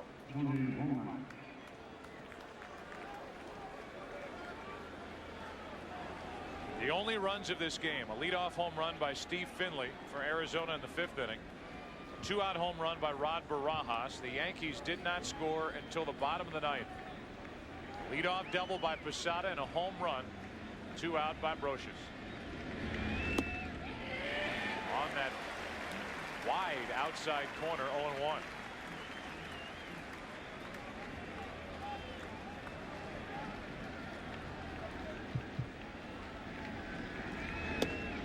Again, 0-2.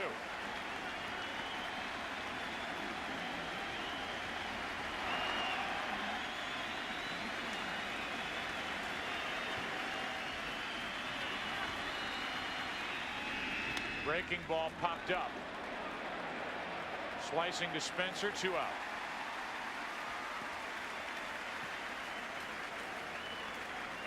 So Hitchcock now has pitched 3 2/3 innings against Arizona in this World Series. He's allowed no runs. He's allowed 1 hit. And he has struck out 6. Here's Craig Counsell with 2 out, nobody on. Counsell homered in game 1 of this World Series. He is 0 for 5 tonight. And it has been a struggle. That home run in game 1, his first at bat of the World Series, his only hit. 1 out of 19. Ball 1. Back in game 3 of the division series, however, it was Craig's 3-run home run against Mike Matthews of the St. Louis Cardinals that gave the Diamondbacks the lead they never relinquished. Fastball from Hitchcock, 1 ball, 1 strike.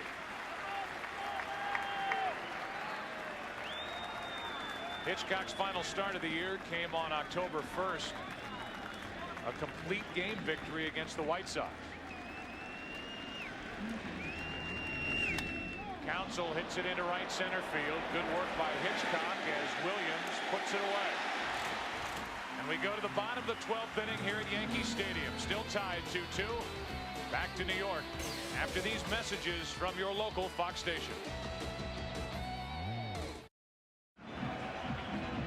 Albie Lopez takes over for Arizona as this game moves to the bottom of the 12th inning. Still tied 2-2 with a series tied 2-2. This is game 5. And Lopez so far in the postseason 0-1. ERA of 9, only his 3rd game of the postseason. He has not appeared since the National League Championship Series. It was a struggle in his start in Atlanta.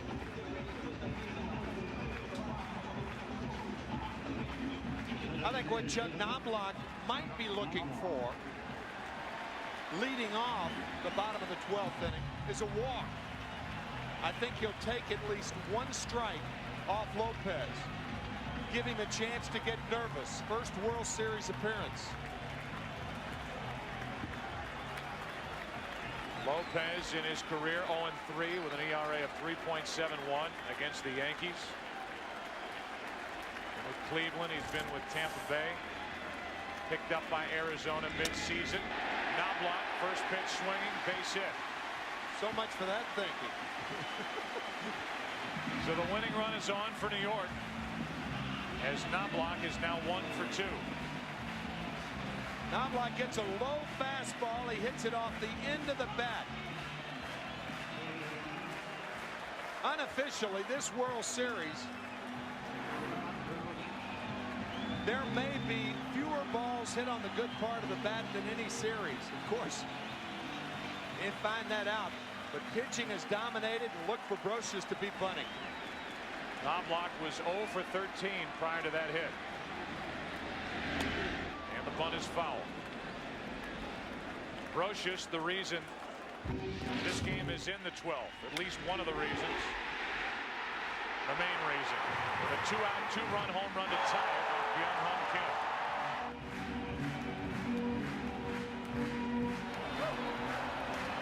Mark Grace, Tony Womack coming in after Rod Barajas, the catcher, went out to console the 22-year-old right-hander. Knobloch on at first with nobody out. Inching away as the throw comes his way.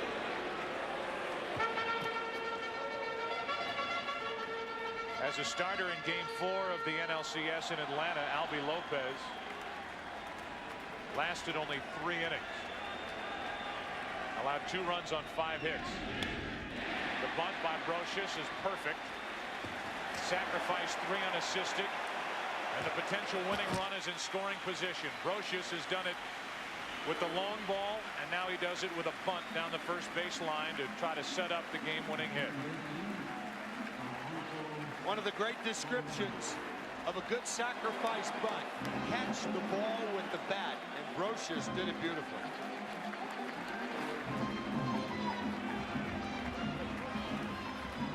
Use the bat as a glove. Now it's the rookie Alfonso Soriano, who's already ended one postseason game this year with a swing. A home run to end Game 4 of the American League Championship Series. Winning run at second, 1 out, and what a play by Barajas to keep Knobloch at second base. He has played some game behind the plate and at the plate. Rod Barajas, what a story tonight. Breaking ball in the dirt. Nicely done.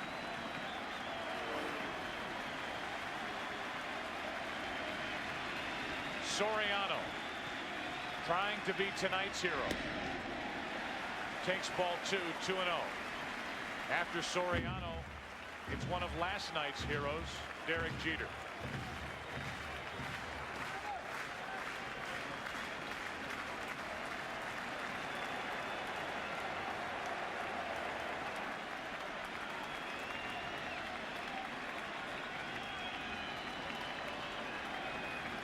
Albie Lopez brings it. Soriano fouls it. Only one team in postseason history has come back twice in the same postseason series when trailing after 8 innings to win a game.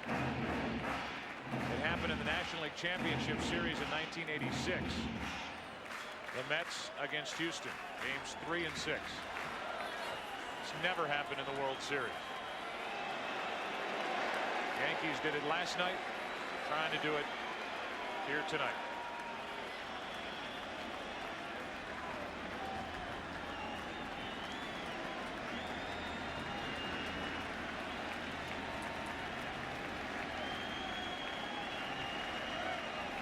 On 2-1. Into right field, base hit. Here comes Knobloch. The throw by Sanders. Play at the plate. Yankees win. They lead the series 3 games to 2.